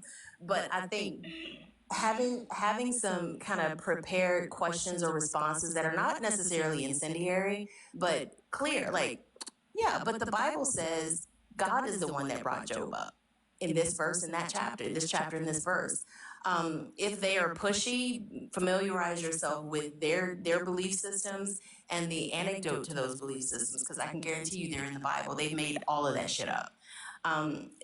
And understand that they are not that belief system is a cult in every sense of the word. Logic and reason is not going to sway them. So my mindset when I had to be around that side of my family was they are not going to get my blood pressure up. So I will say what I need to say and let them do with that what they will, because their comfort was not my compass. So you can be uncomfortable as much as you want to, but the reality is this is where I'm going and you're going to have to deal with that. Yeah, I encourage people to seek them out here on TikTok. It is a spectacle to behold. Like just the leaps in logic and the gaps, and just the text itself that they rely on. Like I've only been in a couple of clubs like JWI's, but it was like I cannot believe this is like a real thing. Like with the way the arguments that were being put forth, and yeah, the incredibly like cultish behavior, and the way the women have to act is it's really something. I would say you don't have to go up on the panel or anything, but just like find them, because it's, if anything else, it'd be educational and interesting. Christina just texted me. Her and I think Rock and somebody else are on a panel with J Dubs, and she was like, she was telling me about it. I told her I was in here with you, but yeah, I've not even gone to Jehovah's Witness live yet. I keep telling Christina and Rocksteady, text me when y'all are on the panel, and I'll hop in. But usually it's late at night and I'm asleep. Yeah, I'm telling you, they're wild. I lived across the street from a lady that was Jehovah's Witness, and she wasn't. She was not. She was nice, but she just didn't interact with us. And like my whole life, I lived across the street from that lady, and she would come outside, and if you were outside, she would, good morning, good evening. But other than that, she did not like a lot of the women in my neighborhood. They were stay at home moms, right? She worked, so but a lot of those women were friends. We would have parties. We would have this. We would have that. She just wouldn't interact. She was not at all, at all. You can't. Like it's you're not supposed to form relationships outside of the organization. Like my dad would like get on my mom about her spending time with her own mother and her sisters because they were not Jehovah's Witnesses. So you're not supposed to form relationships outside of the organization. And on that note, Fee, when does a religion change into a cult? Or is it more so that it's eventually a religion will become a cult?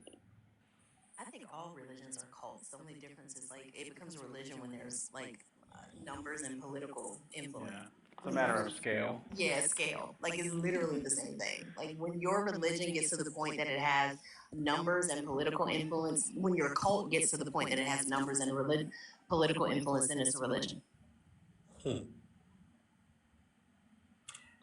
Okay, so with all of the, I don't know, hundreds, thousands of conversations you guys have had and that you have listened and sat in on, I'm going to ask this question, then I'm going to walk away. But you guys talk for a minute. I'll be right back. Tell me, what is the wildest claim you have heard a believer make? Okay, I'll be right back.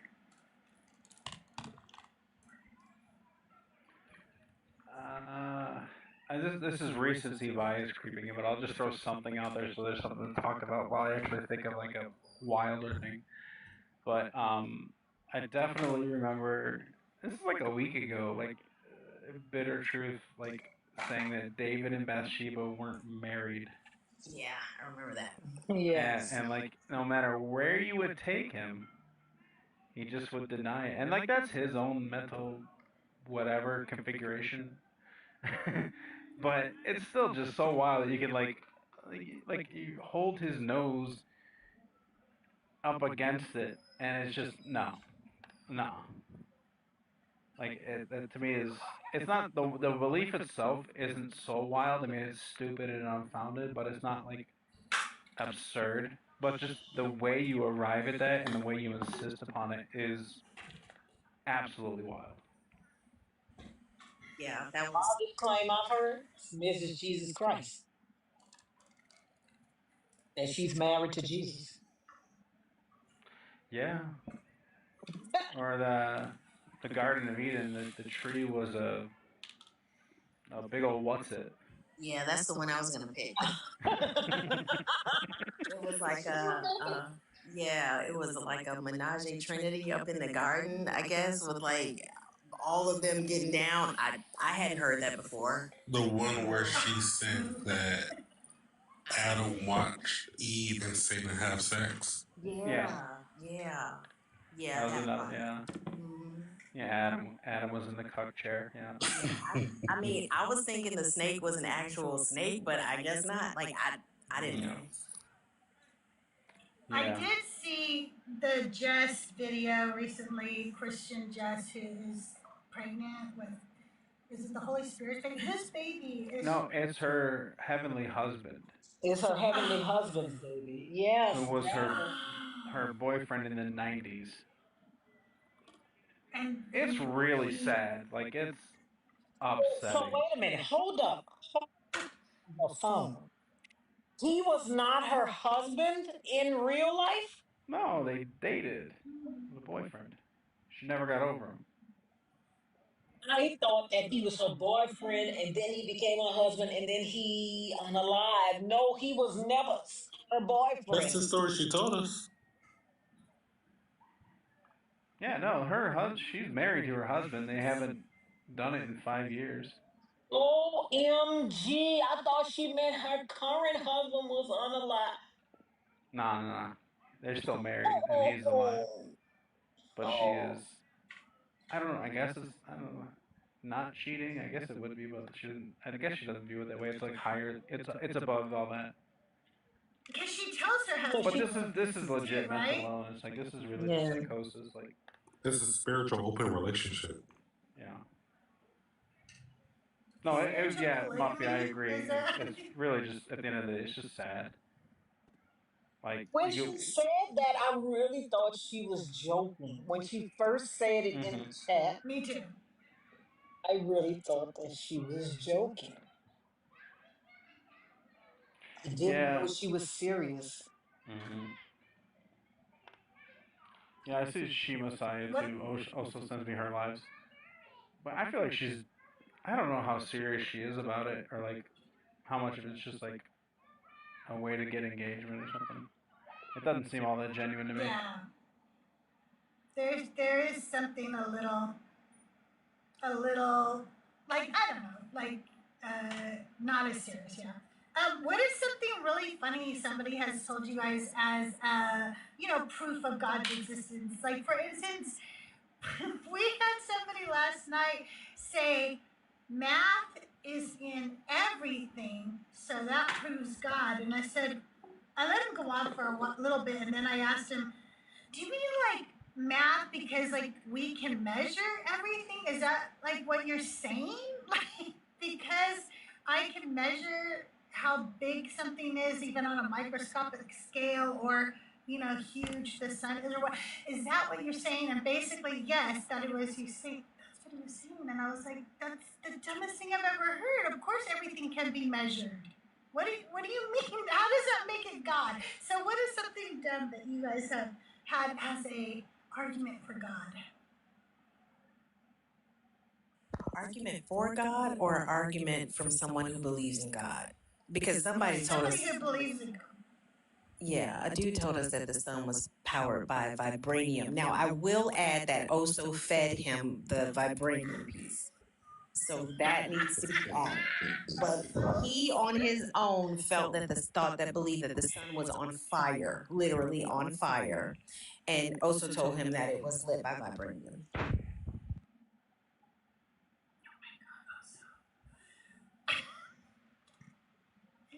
Mac, you must have had some that were a doozy. God, I wish I could. I wish my memory was better because I remember absolutely cracking up at this baby Philbro, like an Eastern Orthodox Philbro. But it was on I just jumped up on there because he was just like aggravating Days. Like Days was trying to have a conversation with him, and he was just going like this Philbro jargon. So I just went up there and just like, I mean, I'm not even good at that stuff, and I just flipped him upside down. It was. But I can't remember what it was. But I just remember like literally like uncontrollable laughter at what this dude was saying. But I had a real weird one last night. I was on with Justin and riding shotgun there, and a guy came up and he was a flurfer, and like he was trying to say that you couldn't see Venus, or that it shouldn't be possible to see Venus at like night, but that it was, and how do you explain that?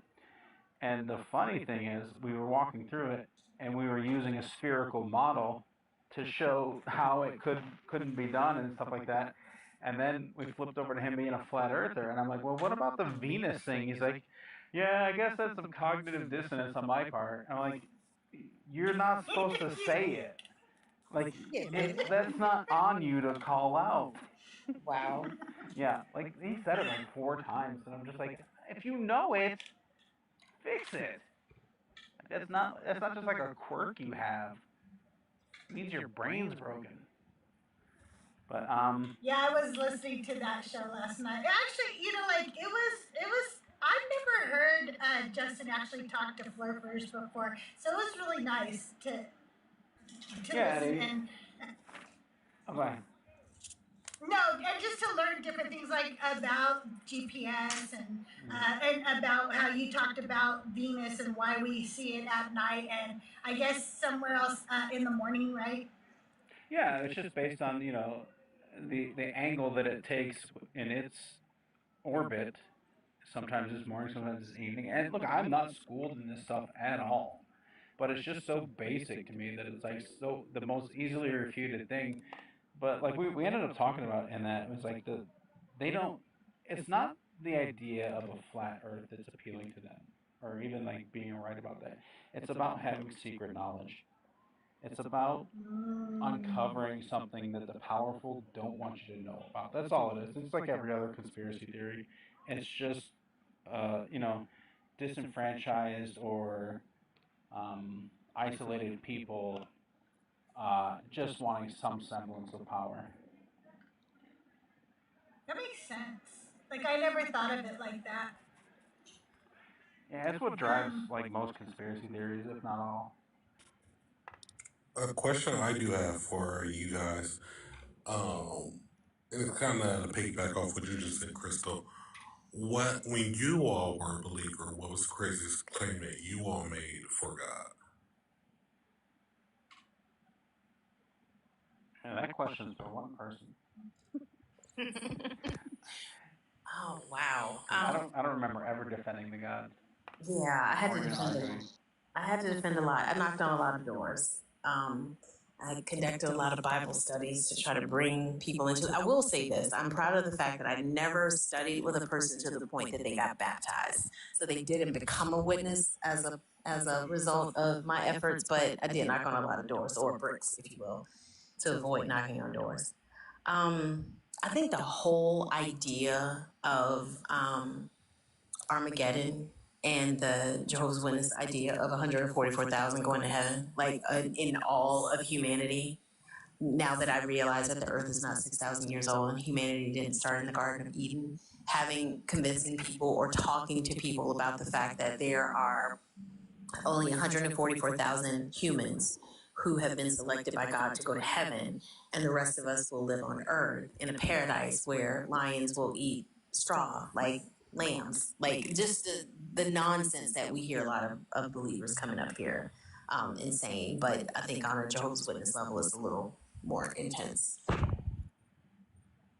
Yeah, I calculated the percentage that would be one time because it's like in the history of humanity, like the best figure they can come up with is there have been like 109, 110 people to have existed.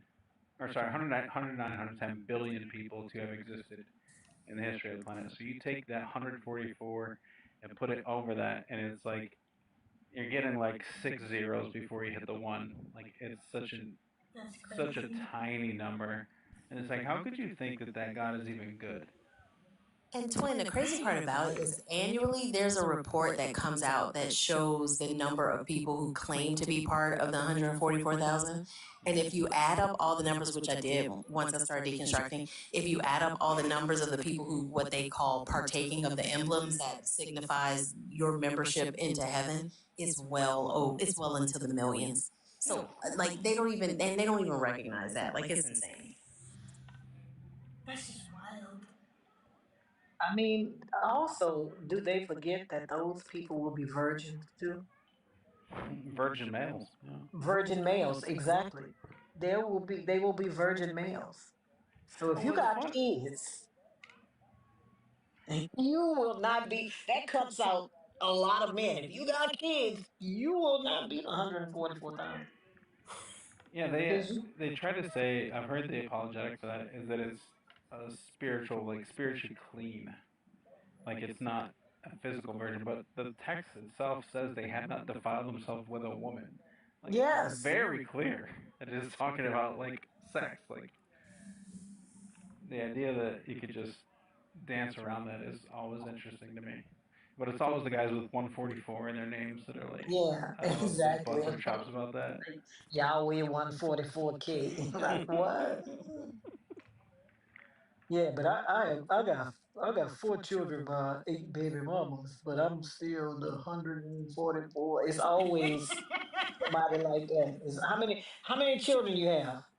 Four. How many times you been married? Three. But it's always the 144 though. They always in the 144.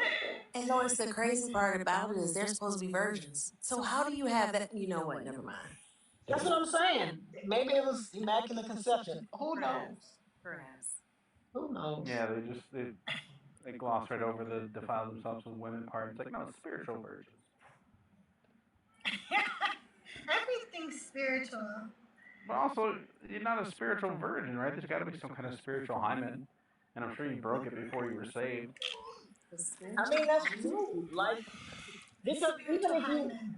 according to the Bible, even if you think of a woman, that's still. So, how are you a spiritual virgin? I don't know. It's everything is spiritual. Like, you can't really. And that was the answers that I would get when I was a child, and I would just look at them like, okay, let me go back in here and get this grape juice. Y'all don't know I'm taking. Did you ever push back as a child, Lord? Do you remember ever a time where you were like, no, that's not true? Like to somebody trying to tell you something about the Bible? Oh, listen, all the time. I would get in trouble. Listen, because I could never be quiet, right? Feel like no, I could never be quiet. If you my daughter is the 360-degree opposite of me, meaning that she will sit somewhere. We could be at a party at somebody's house. She is going to be quiet the whole time, right? She'll speak to people, but she's not really going to talk to you unless it's absolutely necessary. Not me. So imagine me as a child. I was just the same person, except I was shorter, and people would tell me it just the things they did. It just seemed like Santa Claus to me, right? It seemed like Santa Claus because I put this together when I was a child, right? You tell me that Santa Claus sees me when I'm sleeping. He knows when I'm awake. He knows when I've been bad or good, so be good for goodness sake.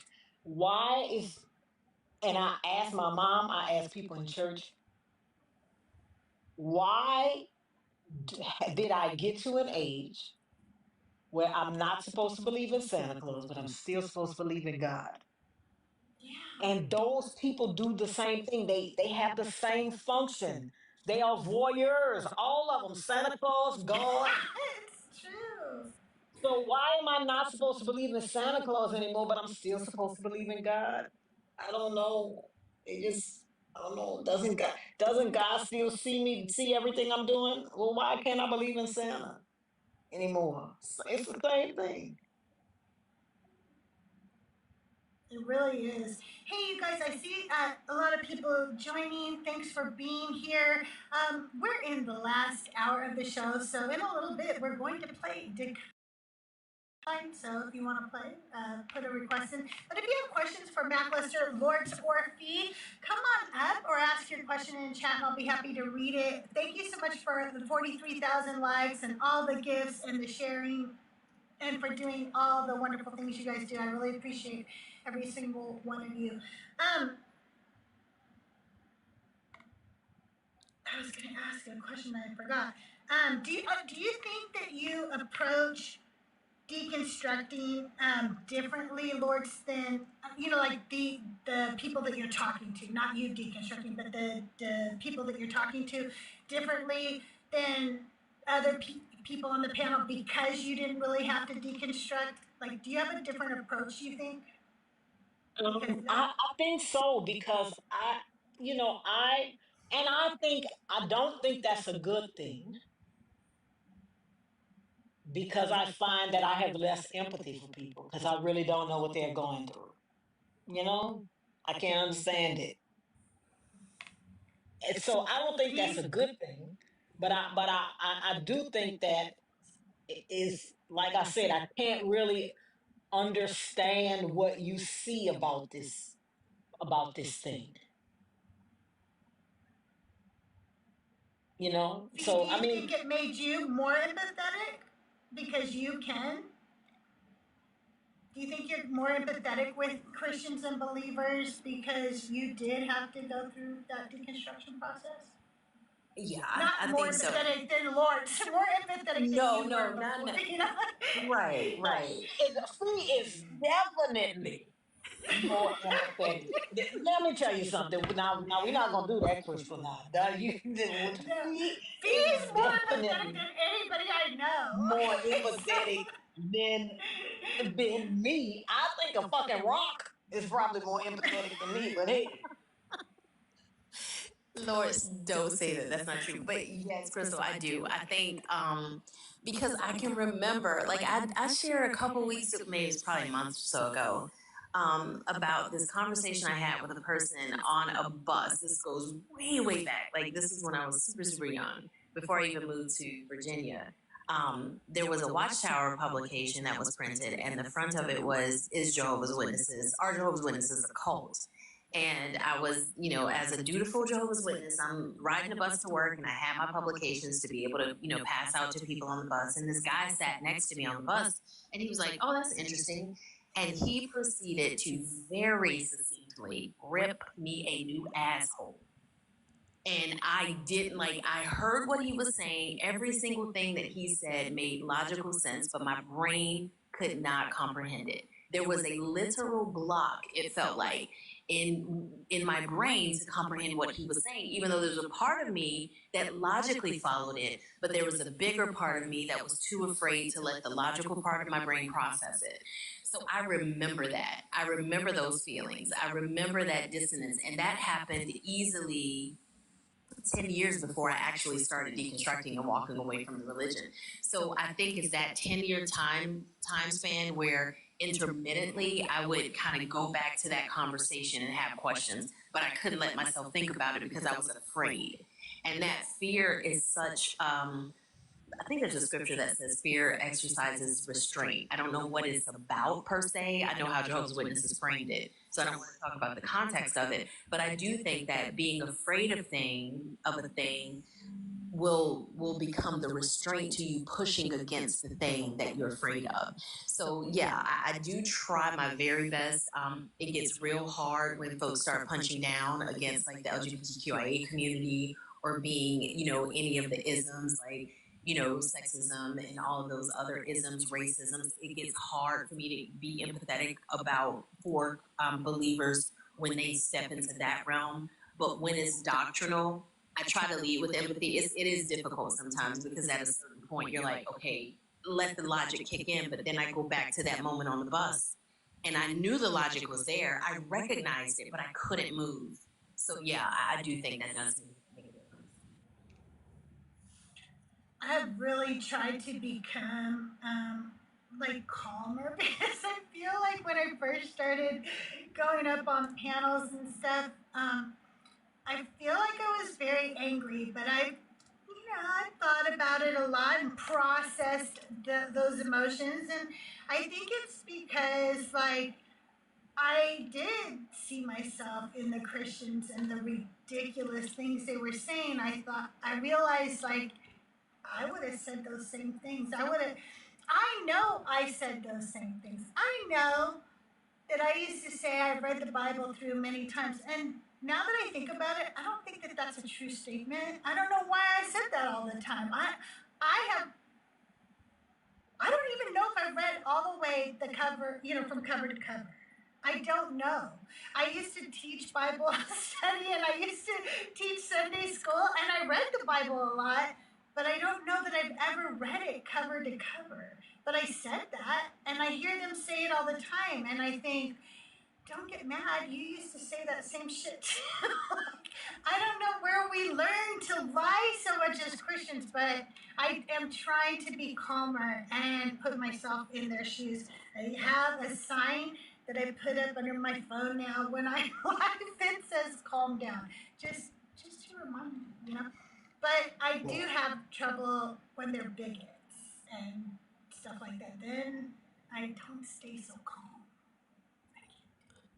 And on that, Crystal, I agree with you 100% because, for example, a live that I think it was Christina live, and it was towards the end of the day, some dumbass came up there and basically Lorts asked if you could have God's power, what would be the first thing you do? And the dumbass went on to say he'll humble black women.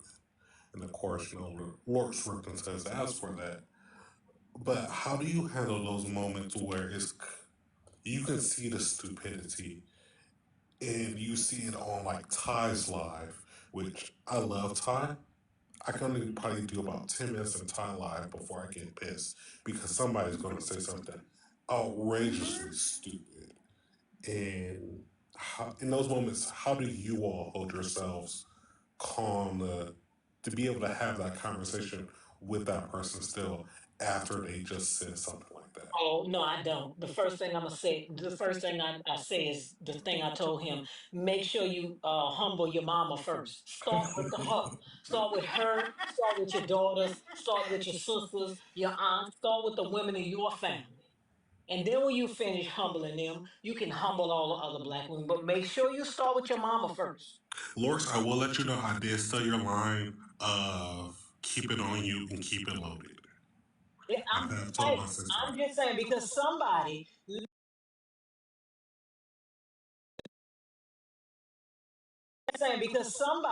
listen, if I could have God's power for one day, nobody will be sick, nobody will be poor, nobody will be hungry, nobody will be homeless. It would only take me 4 snaps of a finger to do that. I got the whole rest of the day left. But when you ask someone that, and their first answer is that they want to humble somebody, yes, they are dangerous. Yeah. You should stay away from those people. All of that power, and that's the only thing you could think of. Mm-mm. Yeah, how do you have conversations with those dangerous people?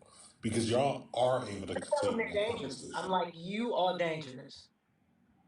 You are dangerous. I tell them. I want them those type of people to come up in the lives I'm on, so that people can see that these people, they don't have your best interest at heart, and they don't have their best interest at heart. You know how many people that we talk to will say that I don't know how many forests is up to now, he was in the 400s of 400 separate people that said that if God told them they would hurt their child.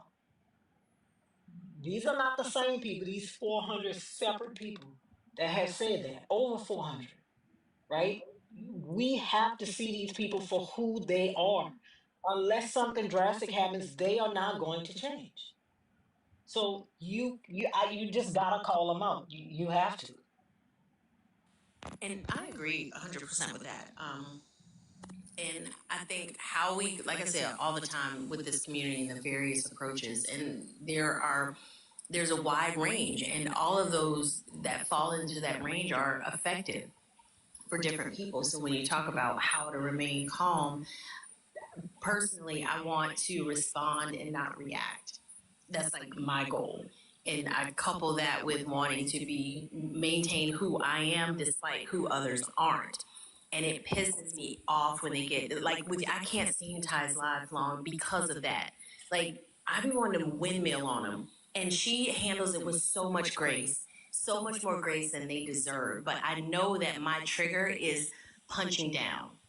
So until I can increase my capacity, huh? I'm sorry, somebody's talking to me. Oh, okay. Yeah, until I can increase my capacity to deal with that, and measure my responses with that, it's hard for me. When I hear them talking badly about the LGBTQIA community, when I hear them have bigoted positions, when I hear them have unempathetic and cruel positions on things and beliefs on things, that's hard as shit. I'm not gonna lie, it is hard.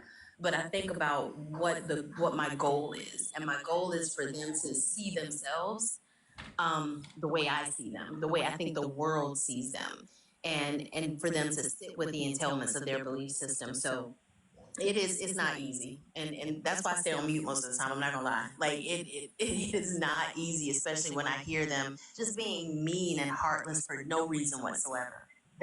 And I want that to always be difficult. I don't want to get to a point where I'm inoculated to emotionally responding to that and being empathetic as a human. I want to always feel a protective sense or protective emotions in response to someone being disrespected. I don't want to let that go, but I think just being able to be strategic about how I respond to it is how I think through it. Mac?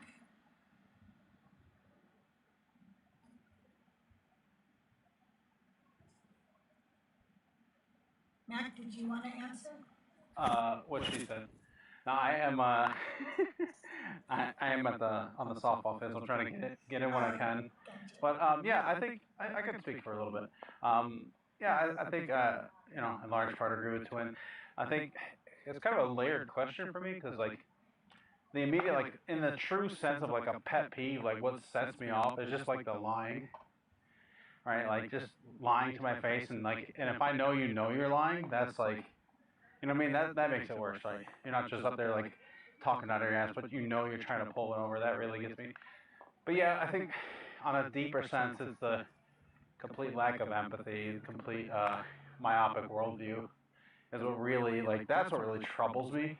Right. So the lying will set me off, but it's the lack of empathy that really troubles me. Yeah. I don't handle it well, Uncle. Last night, or the night before last, I watched Fredo. You guys know who Fredo is. He was on Daniel Green's live, and if you don't know, Daniel Green is like the calmest, nicest guy. He just is. He's from Australia, and he's just chill. And Fredo was just such to him. There's no other way to put it. And he's a bigot and he's a misogynist and he was so annoying. And then last night he joined Joyful and my live and my brain can't turn off what he did the day before. Oops. Listen, especially when they talk to to me, Daniel is like if Fee were to go live, right? Daniel is just so like he never raises his voice. He's always so like no matter what they tell him, he never raises his voice. He's always so calm. So when somebody like Fredo gets up there, right? It's just hard to keep it in because I'm like, do you hear the tone and the timbre of the person's voice that you're talking to? Can you please keep it like that? Like Yeah. what is going on? It stuck with me how he talked to Daniel the night before. Yeah, let me tell you, It affected. I've never had like a direct interaction with him. I can recall maybe something on African atheists, but no, not really though. But like my opinion of him is so low. The other day I was on a panel and he was on there, and I literally just cussed him out until he left because he's just just a shitty person that like he doesn't deserve stage time. He doesn't deserve to do what he does. So I just made sure he didn't. Well, he slipped up on Daniel's live, and he was like, kind of like mocking Daniel, and he was like, "Well, you're just gaslighting me, Daniel. You're like Greg." And then suddenly I was like, "Oh, your name's Greg." So the next night when he was on Joyful's live, I just kept addressing him as Greg, and finally he got pissed. He's like, "Why are you calling me Greg?" I'm like, "Because it's your name." But yeah, and so I'm not nice, Elko. I'm not nice when they're assholes, and I haven't found a way to stay calm. So, like, I went off on Fredo a little bit, and yeah, and I called him I mean, Greg a lot just to piss him off. especially when I don't know why, but it makes me so angry when people are homophobic and transphobic. It Yes. just because like racism and ableism and everything else, it is simply not necessary. Like you go out of your way to be mean to people, especially if you are disenfranchised also. I just go to the moon. I can't stand it. Yeah, and that was kind of the problem I had with him was he was trying to bait Daniel into saying that if he could prove that Jesus was real, then Daniel also would be a bigot to the LGBTQIA community. And it was like he just wanted Daniel to say that, so bad. And that's all he cared about. And so, yeah. So when he came on Joyful Show, I don't know. I wasn't very nice. I'm not nice, Uncle. That's how I handle things, and it's just not easy to like when they're bigots and assholes and racists. It just misogynists. I don't know. I can't. I'm not nice. I don't hold back either. Well, you guys, you know what time of the show it is for now? It is for your favorite game. Divine or decline. If you are in the chat, there's a couple more spaces, and you want to come up and play divine or decline with us, you can do that. If you're a subscriber, you have special divine or decline stickers. So when we're playing, you can hit the divine with the halo. For divine, I'm sorry, it's the little D with the halo, and for decline, it's the D with the horns. So there you go. Yeah, absolutely. So here's how we play the game if you haven't played before. I'm going to read a phrase to you, and if it is from the New American Standard Bible, Hey, sorry to break in, Crystal. Just a heads up. I'm gonna have to let my twin answer a few of these for me. I'm in the middle of like batting, so. Okay, no problem. What up, Key? If it is from the Bible, and I use the New American Standard Version of the Bible, it will be divine. If it is from the Quran, the Book of Mormon, or I made it up, it is decline. So give me 1 second. I need to find these really quick because. Okay. I want to make sure I had the right set. I did some, and they were way too easy for you guys, so I redid them. Make it a little harder for you guys. So is everybody ready to play? It's that simple. Just say, "Hey, born again, how are you?" Born again's in the house, you guys. Just remember, divine if it's from the New American Standard. Anything else is decline. I'll go from the top. El Cole, you get to play along too, okay? And then I'll go down. If Matt can't answer, I'll have Fee answer for him, okay? Here we go. They are a stubborn and stiff-necked people, walking in their own counsels and not listening to the voice of wisdom. El Cole, divine or decline? I'm going to say that's divine. All right. I don't know if you're available, Mackluster. Let us know. If not, I'll move on to Lorts. Okay, Lorts? I think he's batting. I think that's divine. I think it's divine too. All right. You have to answer for both Mac and yourself.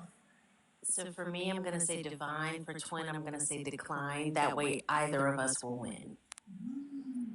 Good choice, and Mac, you got it right. It's decline. That was made up. And well, you know what? You know what got me? When you say stiff neck. Stiff neck. Yeah, I that's know. That's why I use that. Did I change the end? I just kind of made a sentence with stiff-necked in it because I knew stiff-necked was in the Bible a few times. So. oh, I don't know. It all sounds Bible-y to me. Okay. The light shines in the darkness, and the darkness did not grasp it. El Cole. Decline. All right. Mackluster, I don't know if you're back. Let us know. If not, Lorts, what do you say? I think it's divine. I'll let you. All right. And Fee, answer for both of you? I think I'm going to decline for both of us. Beat me up later, Twin. All right. That is divine. That is John 1:5. Yeah, So, that sounded like some old. Some old New Testament shit. Yeah, that sounds like some old you saying some shit, but you really not saying nothing. You know, that's how God gets you. He say some shit, but he really don't say it, so you don't know what's happening. So you doomed either way. yeah. Foxfire, you were really close. You had John 1:1. All right. And it came to pass that he did labor exceedingly among the people, but their hearts were hardened, and they did not believe his words. El Cole. I'm gonna go with decline again. All right. Mackluster.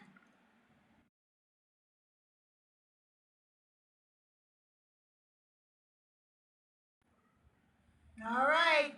Fee? Can you read it one more time, Crystal? I'm sorry. I am Sure. motivated. No problem.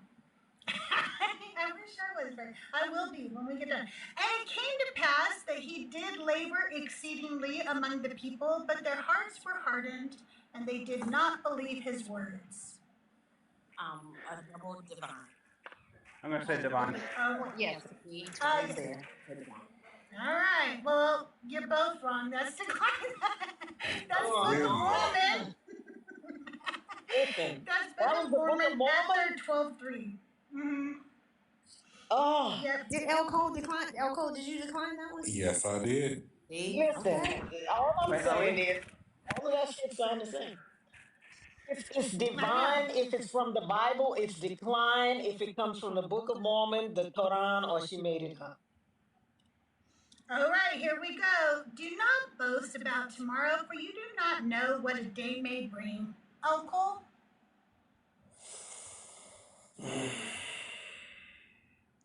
Fuck it. Decline again. Let's go. All right, Mackluster? So I switched out a part of it. Did it end with "they may bring"? Yeah. I'll say divine. All right, Lords? I'll say divine. I'm All with Twin right, divine. Fee? Yep, I'm with Twin That is Lords. divine. That's Proverbs 27:1. Good job, you guys. All right, number 5. They said, when will this victory come if you are men of truth? Oh, Cole.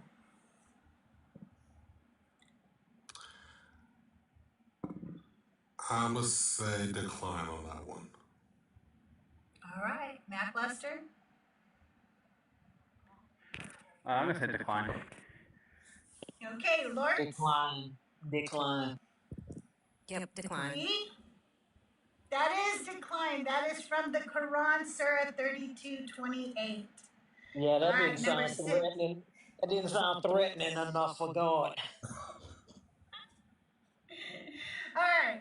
And he did stretch forth his hand and declare unto them that their riches. I have to talk. I'm sorry. Hang on.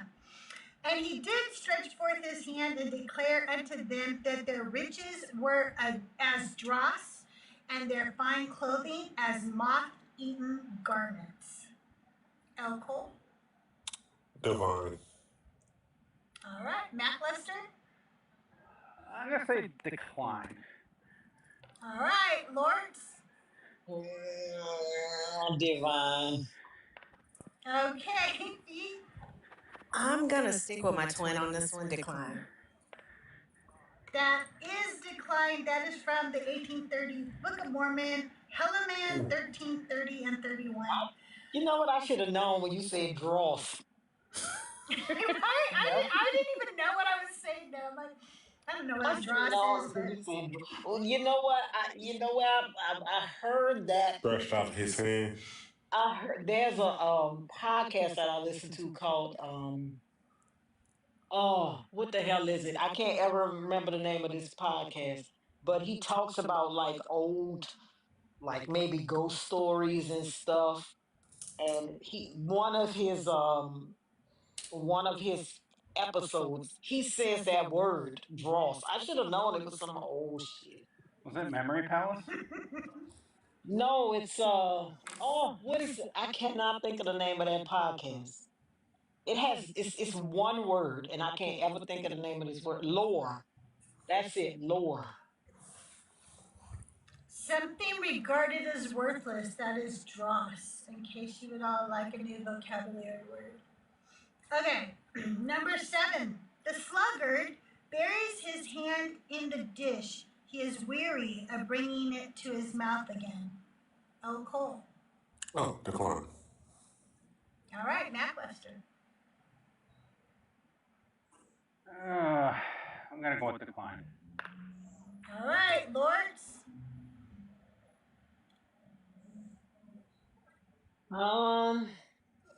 Keep calling my phone. Say read it again. The sluggard buries his hand in the dish. He is weary of bringing it to his mouth again. I think it's divine. Okay. B? I'm gonna go with decline. That is divine. That's Proverbs 26:15. I don't know what the fuck That it means, but. sluggard, you Right? know why? A sluggard is telling somebody that they're fucking lazy. Yeah, sloth. Yeah. Yes, you're too lazy. You're too lazy to bring the food up to your mouth. That sounds like some shit God would tell somebody. You're too lazy to even feed yourself. Did you say what Could translation you? you're using? Yeah, Yes, he said New it's a American New Standard. American Oh, Standard. okay. Okay. Yeah. Mm. I do that because it's copyright free, and I don't want to deal with anybody telling me that I'm breaking some copyright rules or something. All right. Surely the winds and the seas are signs for those who reflect. El Cole.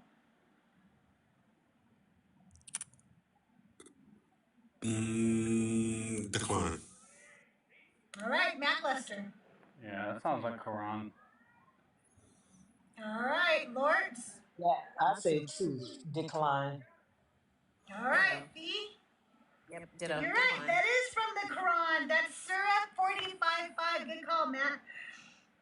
All right, number 9, you guys. The proud in heart are like broken cisterns, holding no water, yet boasting of their fullness. Alcohol. Let's go with divine on this one. All right, Mackluster. Uh, yeah, it sounds like a proverb. All right, Lords. I don't know that cistern word. I don't know. I'm gonna go with decline. That would prick Decline. my ears up too. Yeah, I'm gonna go with decline. All right, I'm gonna, decline. Fee. yeah, I'm gonna stick with divine because I mean the message of you ain't shit that aligns with this God. I made it up, so that was decline. What? Just made up. Word. I'm like, I ain't never read that shit in the Bible. Yeah, but with like a translation that I've never even cracked, it's tough to tell. But yeah, that was a little sus. I agree with you, but I was like, I don't know, the message is there. Yeah, it channels the essence of this God. So a good one, Crystal. Yes, thank you. Okay, and the last one, as I say every time, this is for all the marbles. Anybody who gets this right wins the whole game. So here we go. Number 10. The eye is the lamp of the body. So then, if your eye is clear, your whole body will be full of light. El Cole. Let's do. Let's go with decline. All right, Mackluster. I'm inclined to decline. Okay, Lorts. I think that's divine. All right, Fee. I'm going to decline. Lords could take it. That that was divine. That was Yeah, Matthew man. 6:22. You know what? That is just a translation of your eyes are the window to the soul. That's That's it. That's true. true. True. That is true. Yay! I'm a winner. I don't have to go home and sulk all day because I lost. Yay! I'm a sore loser. If y'all didn't know.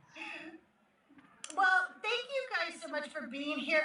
Are you guys live tomorrow on Christina's show? Yeah, she's going live Is tomorrow. that tomorrow? Yeah, she'll be live Yeah, tomorrow that's at Wednesday. Yeah. 11:30 Eastern, 10:30 Central. 8:30 All right, you Pacific. guys.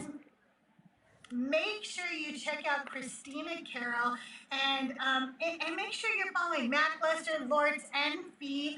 I will be live tomorrow for non-believers Bible study at 11 a.m. Pacific time. We are in Leviticus, so we're at the end of Leviticus finally, you guys. So we're going to be done with that, and then we get to enjoy.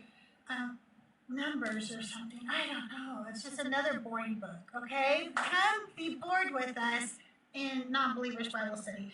And then Thursday at 8 a.m. Pacific time, I will be with Matthew discussing beliefs. We all know him as Matthew. So come by for Decon Q&A with CrystalJae. Special guest, Matthew discussing beliefs. And then Friday at 11 a.m. Pacific time, I will be live right here again for Decon Q&A with CrystalJae and Deconstruction Zone Justin. So if you have questions for him, come join me on Friday. Thank you all for being here, panel. Thank you so much, Fee, Lords, and Mackluster. I hope we could do this again sometime. I really enjoyed it. And I just want to tell you guys that I really appreciate the three of you. You bring me so much knowledge and also so many laughs. Like, I laugh so much with the three of you guys on everybody's life, whether it's Christina Carroll's, Elosa Ray's, Zena Mae's, Ria's, it doesn't matter. And you're my favorite, and that's why I've asked you, and I want to thank you guys for being here. I really appreciate you. Thanks for having me. I had fun. And I Yeah. beat everybody. You cheated. Yeah! I'm gonna get down there. There's a buzzer or something in there somewhere. I know what happened. All right.